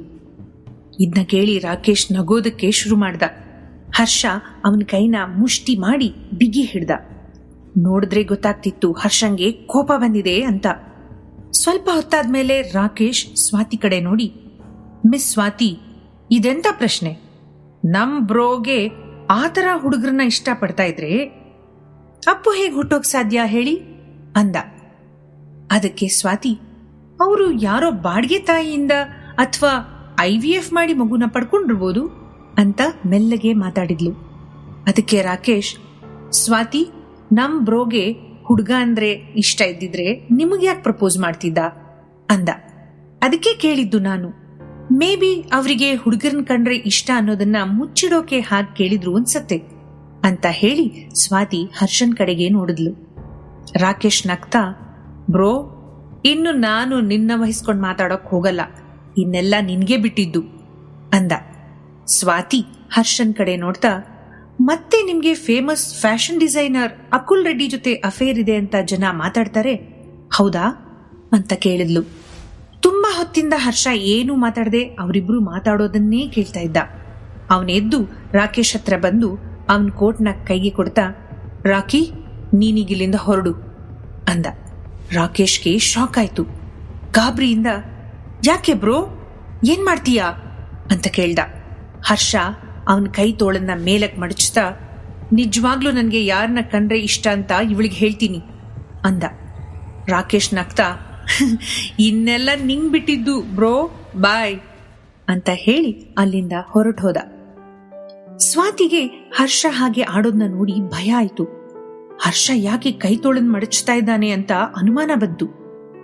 ನಾಲ್ಗೆ ತಡವರಿಸ್ತಾ, ನೋಡಿ ಹರ್ಷ ಅವ್ರೆ, ನಾನು ಜನ ಮಾತಾಡೋದನ್ನ ನಿಮ್ ಕೇಳ್ದೆ ಅಷ್ಟೇ, ನಿಮ್ಮಿಂದ ನನ್ಗೇನೂ ಬೇಕಾಗಿಲ್ಲ ಅಂದ್ಲು. ತಾನ್ ಹೇಳಿರೋದ್ರಲ್ಲಿ ತನ್ನ ತಪ್ಪಿಲ್ಲ ಅಂತ ಹೇಳೋ ಹಾಗಿತ್ತು ಸ್ವಾತಿಯ ಆ ಮಾತು. ಮತ್ತೆ ಮಾತನ್ನ ಮುಂದುವರಿಸ್ತಾ, ನೀವ್ ನನ್ಗೆ ಥ್ಯಾಂಕ್ಸ್ ಹೇಳ್ಬೇಕಿಲ್ಲ, ನಿಮ್ ಹತ್ರ ನನ್ಗೆ ಏನೂ ಕೇಳೋದಿಲ್ಲ. ಹಾಗೇನಾದ್ರೂ ಕೊಡ್ಲೇಬೇಕು ಅಂತ ಇದ್ರೆ ನನ್ಗೇನ್ ಬೇಕು ಅಂತ ಕೇಳೋದನ್ನ ಬಿಡಿ. ನಾನು ಆಡಿಷನ್ಗೆ ಹೊರಡ್ಬೇಕು, ಆಲ್ರೆಡಿ ಲೇಟ್ ಆಗಿದೆ. ಡೆಸ್ಟಿನಿ ಅಂತ ಇದ್ರೆ ಮುಂದೆ ಯಾವತ್ತಾದ್ರೂ ಸಿಗ್ತೀವಿ, ಅಲ್ಲಿವರೆಗೂ ಬಾಯ್ ಅಂತ ಹೇಳಿ ಸ್ವಾತಿ ಬೆಡ್ ಮೇಲಿಂದ ಎದ್ದು ಗಡಿಬಿಡಿಯಿಂದ ಹೊರಟ್ಲು. ಇನ್ನೇನು ಬಾಗಿಲ್ ಹತ್ರ ಹೋಗ್ಬೇಕು ಅಷ್ಟ್ರಲ್ಲಿ ಹರ್ಷ ಸ್ವಾತಿ ಹತ್ರ ಬಂದ. ಭಯದಿಂದ ಸ್ವಾತಿ ಹಿಂದಕ್ಕೆ ಸರಿತಾಳೆ. ಆದ್ರೆ ಹರ್ಷ ಒಂದ್ ಬ್ಯಾಗ್ನ ಅವಳಿಗೆ ಕೊಡ್ತಾ, ಇದರಲ್ಲಿ ಮೆಡಿಸಿನ್, ಡಾಕ್ಟರ್ ಫೈಲ್ ಇದೆ, ತಗೊಳ್ಳಿ ಅಂದ. ಓ ಥ್ಯಾಂಕ್ ಯು, ನಾನೀಗ ಹೊರಡ್ತೀನಿ ಅಂತ ಹೇಳಿ ಬಾಗಿಲತ್ರ ಹೋಗುವಾಗ ಹರ್ಷ, ಸ್ವಾತಿ ಹೋಗೋಕೆ ನಾನು ಪರ್ಮಿಷನ್ ಕೊಟ್ಟಿಲ್ಲ ಅಂದ. ಎಷ್ಟು ಕೊಬ್ಬು ಇವನಿಗೆ, ನನ್ಗೆ ಆರ್ಡರ್ ಮಾಡಕ್ ಇವನ್ ಯಾರು? ಸ್ವಾತಿ ಹರ್ಷನ್ ಮೇಲೆ ಕೂಗಾಡೋಕೆ ಹಿಂದೆ ತಿರುಗಿದ್ರೆ ಹರ್ಷ ಒಂದು ಪೆನ್ ಮತ್ತೆ ಪೇಪರ್ನ ಸ್ವಾತಿ ಕೈಗೆ ಕೊಡ್ತಾ, ನೀವು ಒಂದ್ ಲೆಟರ್ ಬರಿಬೇಕು ಅಂತ ಹೇಳ್ದ. ಏನ್ ಲೆಟರ್ ಅಂತ ಸ್ವಾತಿ ಅನುಮಾನದಿಂದ ಕೇಳಿದ್ಲು. ನನ್ಗಲ್ಲ, ಅಪ್ಪುಗಾಗಿ ಒಂದ್ ಲೆಟರ್ ಬರೀತೀರಾ ಅಂತ ಹರ್ಷ ಸ್ವಾತಿ ಹತ್ರ ರಿಕ್ವೆಸ್ಟ್ ಮಾಡೋ ತರ ಕೇಳ್ತಾನೆ. ಓಕೆ, ಅಪ್ಪು ಅಂತ ಮುದ್ದು ಹುಡುಗನ್ಗೋಸ್ಕರ ಒಂದಲ್ಲ 100 ಪತ್ರ ಬೇಕಿದ್ರೂ ಬರಿತೀನಿ ಅಂತ ಹೇಳಿ ಸ್ವಾತಿ ಲೆಟರ್ ಬರೆಯೋದಕ್ಕೆ ಶುರು ಮಾಡಿದ್ಲು. ಅವಳು ಟೇಬಲ್ ಮೇಲೆ ಕೂತು ಲೆಟರ್ ಬರಿತಾ ಇದ್ರೆ ಅವಳ ಮುಂಗುರುಳು ಅವಳ ಮುಖದ ಮೇಲೆ ಬೀಳ್ತಾ ಇತ್ತು. ಅವಳನ್ನೇ ನೋಡ್ತಾ ಹರ್ಷ ಒಂದು ಮೂಲೆಯಲ್ಲಿ ನಿಂತಿದ್ದ. ನಿಜಕ್ಕೂ ಸ್ವಾತಿ ತುಂಬಾ ಸುಂದರವಾಗಿದ್ಲು. ಲೆಟರ್ ಬರೆದ್ಮೇಲೆ ಅದನ್ನ ಹರ್ಷನ್ ಕೈಗೆ ಕೊಟ್ಟು ಸ್ವಾತಿ ಅಲ್ಲಿಂದ ಹೊರಟ್ಲು. ಹರ್ಷ ಸ್ವಾತಿ ಕೈಯಿಂದ ಲೆಟರ್ ತಗೊಂಡು ಅವಳು ಹೋಗೋದನ್ನೇ ನೋಡ್ತಾ ಇದ್ದ. ಸ್ವಲ್ಪ ಹೊತ್ತಾದ್ಮೇಲೆ ಹರ್ಷ ರೂಮಿಂದ ಆಚೆ ಬಂದ. ಆಗ ರಾಕೇಶ್ ತುಂಬಾ ಎಕ್ಸೈಟ್ಮೆಂಟ್ ಇಂದ ಓಡ್ ಬಂದು, ಬ್ರೋ ಬ್ರೋ ಬ್ರೋ, ನೀನು ಒಂದ್ ಹುಡುಗಿಗೆ ಪ್ರಪೋಸ್ ಮಾಡ್ತೀಯ ಅಂತ ನಾನ್ ಯಾವತ್ತೂ ಅಂದ್ಕೊಂಡಿರ್ಲಿಲ್ಲ. ಇದನ್ನ ನಂಬಕ್ಕೆ ಆಗ್ತಾ ಇಲ್ಲ. ಎಷ್ಟೋ ದಿನದಿಂದ ನಾನು ನ್ಯೂಸ್ ಪೇಪರ್ ಅವರು ನಿನ್ ಬಗ್ಗೆ ಹೇಳ್ತಿರೋದು ನಿಜ ಅನ್ಕೊಂಡಿದ್ದೆ. ಆದ್ರೆ ಅನ್ನುವಾಗ ಸಿಟ್ಟಿಂದ ಶಟ್ ಅಪ್ ಅಂತ ಹರ್ಷ ಕೂಗ್ದ. ಅದಾದ್ಮೇಲೆ ರಾಕೇಶ್ ಏನೂ ಮಾತಾಡ್ಲಿಲ್ಲ. ಎಷ್ಟೇ ದೊಡ್ಡವನಾದ್ರೂ ಅವನಿಗೆ ಅಣ್ಣ ಅಂದ್ರೆ ಭಯ ಇತ್ತು. ಆದ್ರೆ ಹರ್ಷ ಯಾಕೆ ಸ್ವಾತಿಗೆ ಮದ್ವೆ ಆಗುವಂತ ಹೇಳ್ತಿದ್ದಾನೆ ಅನ್ನೋ ಹುಳ ಆಗ್ಲೇ ಅವನ ತಲೆಯಲ್ಲಿ ಕೊರಿಯೋದಕ್ಕೆ ಶುರುವಾಗಿತ್ತು. ಮುಂದಿನ ಕಥೆ ತಿಳ್ಕೊಳ್ಳೋಕೆ ಈಗಲೇ ಡೌನ್ಲೋಡ್ ಮಾಡಿ ಪಾಕೆಟ್ FM ಹಾಗೂ ಕೇಳಿ ಸ್ವಾತಿ ನಕ್ಷತ್ರ.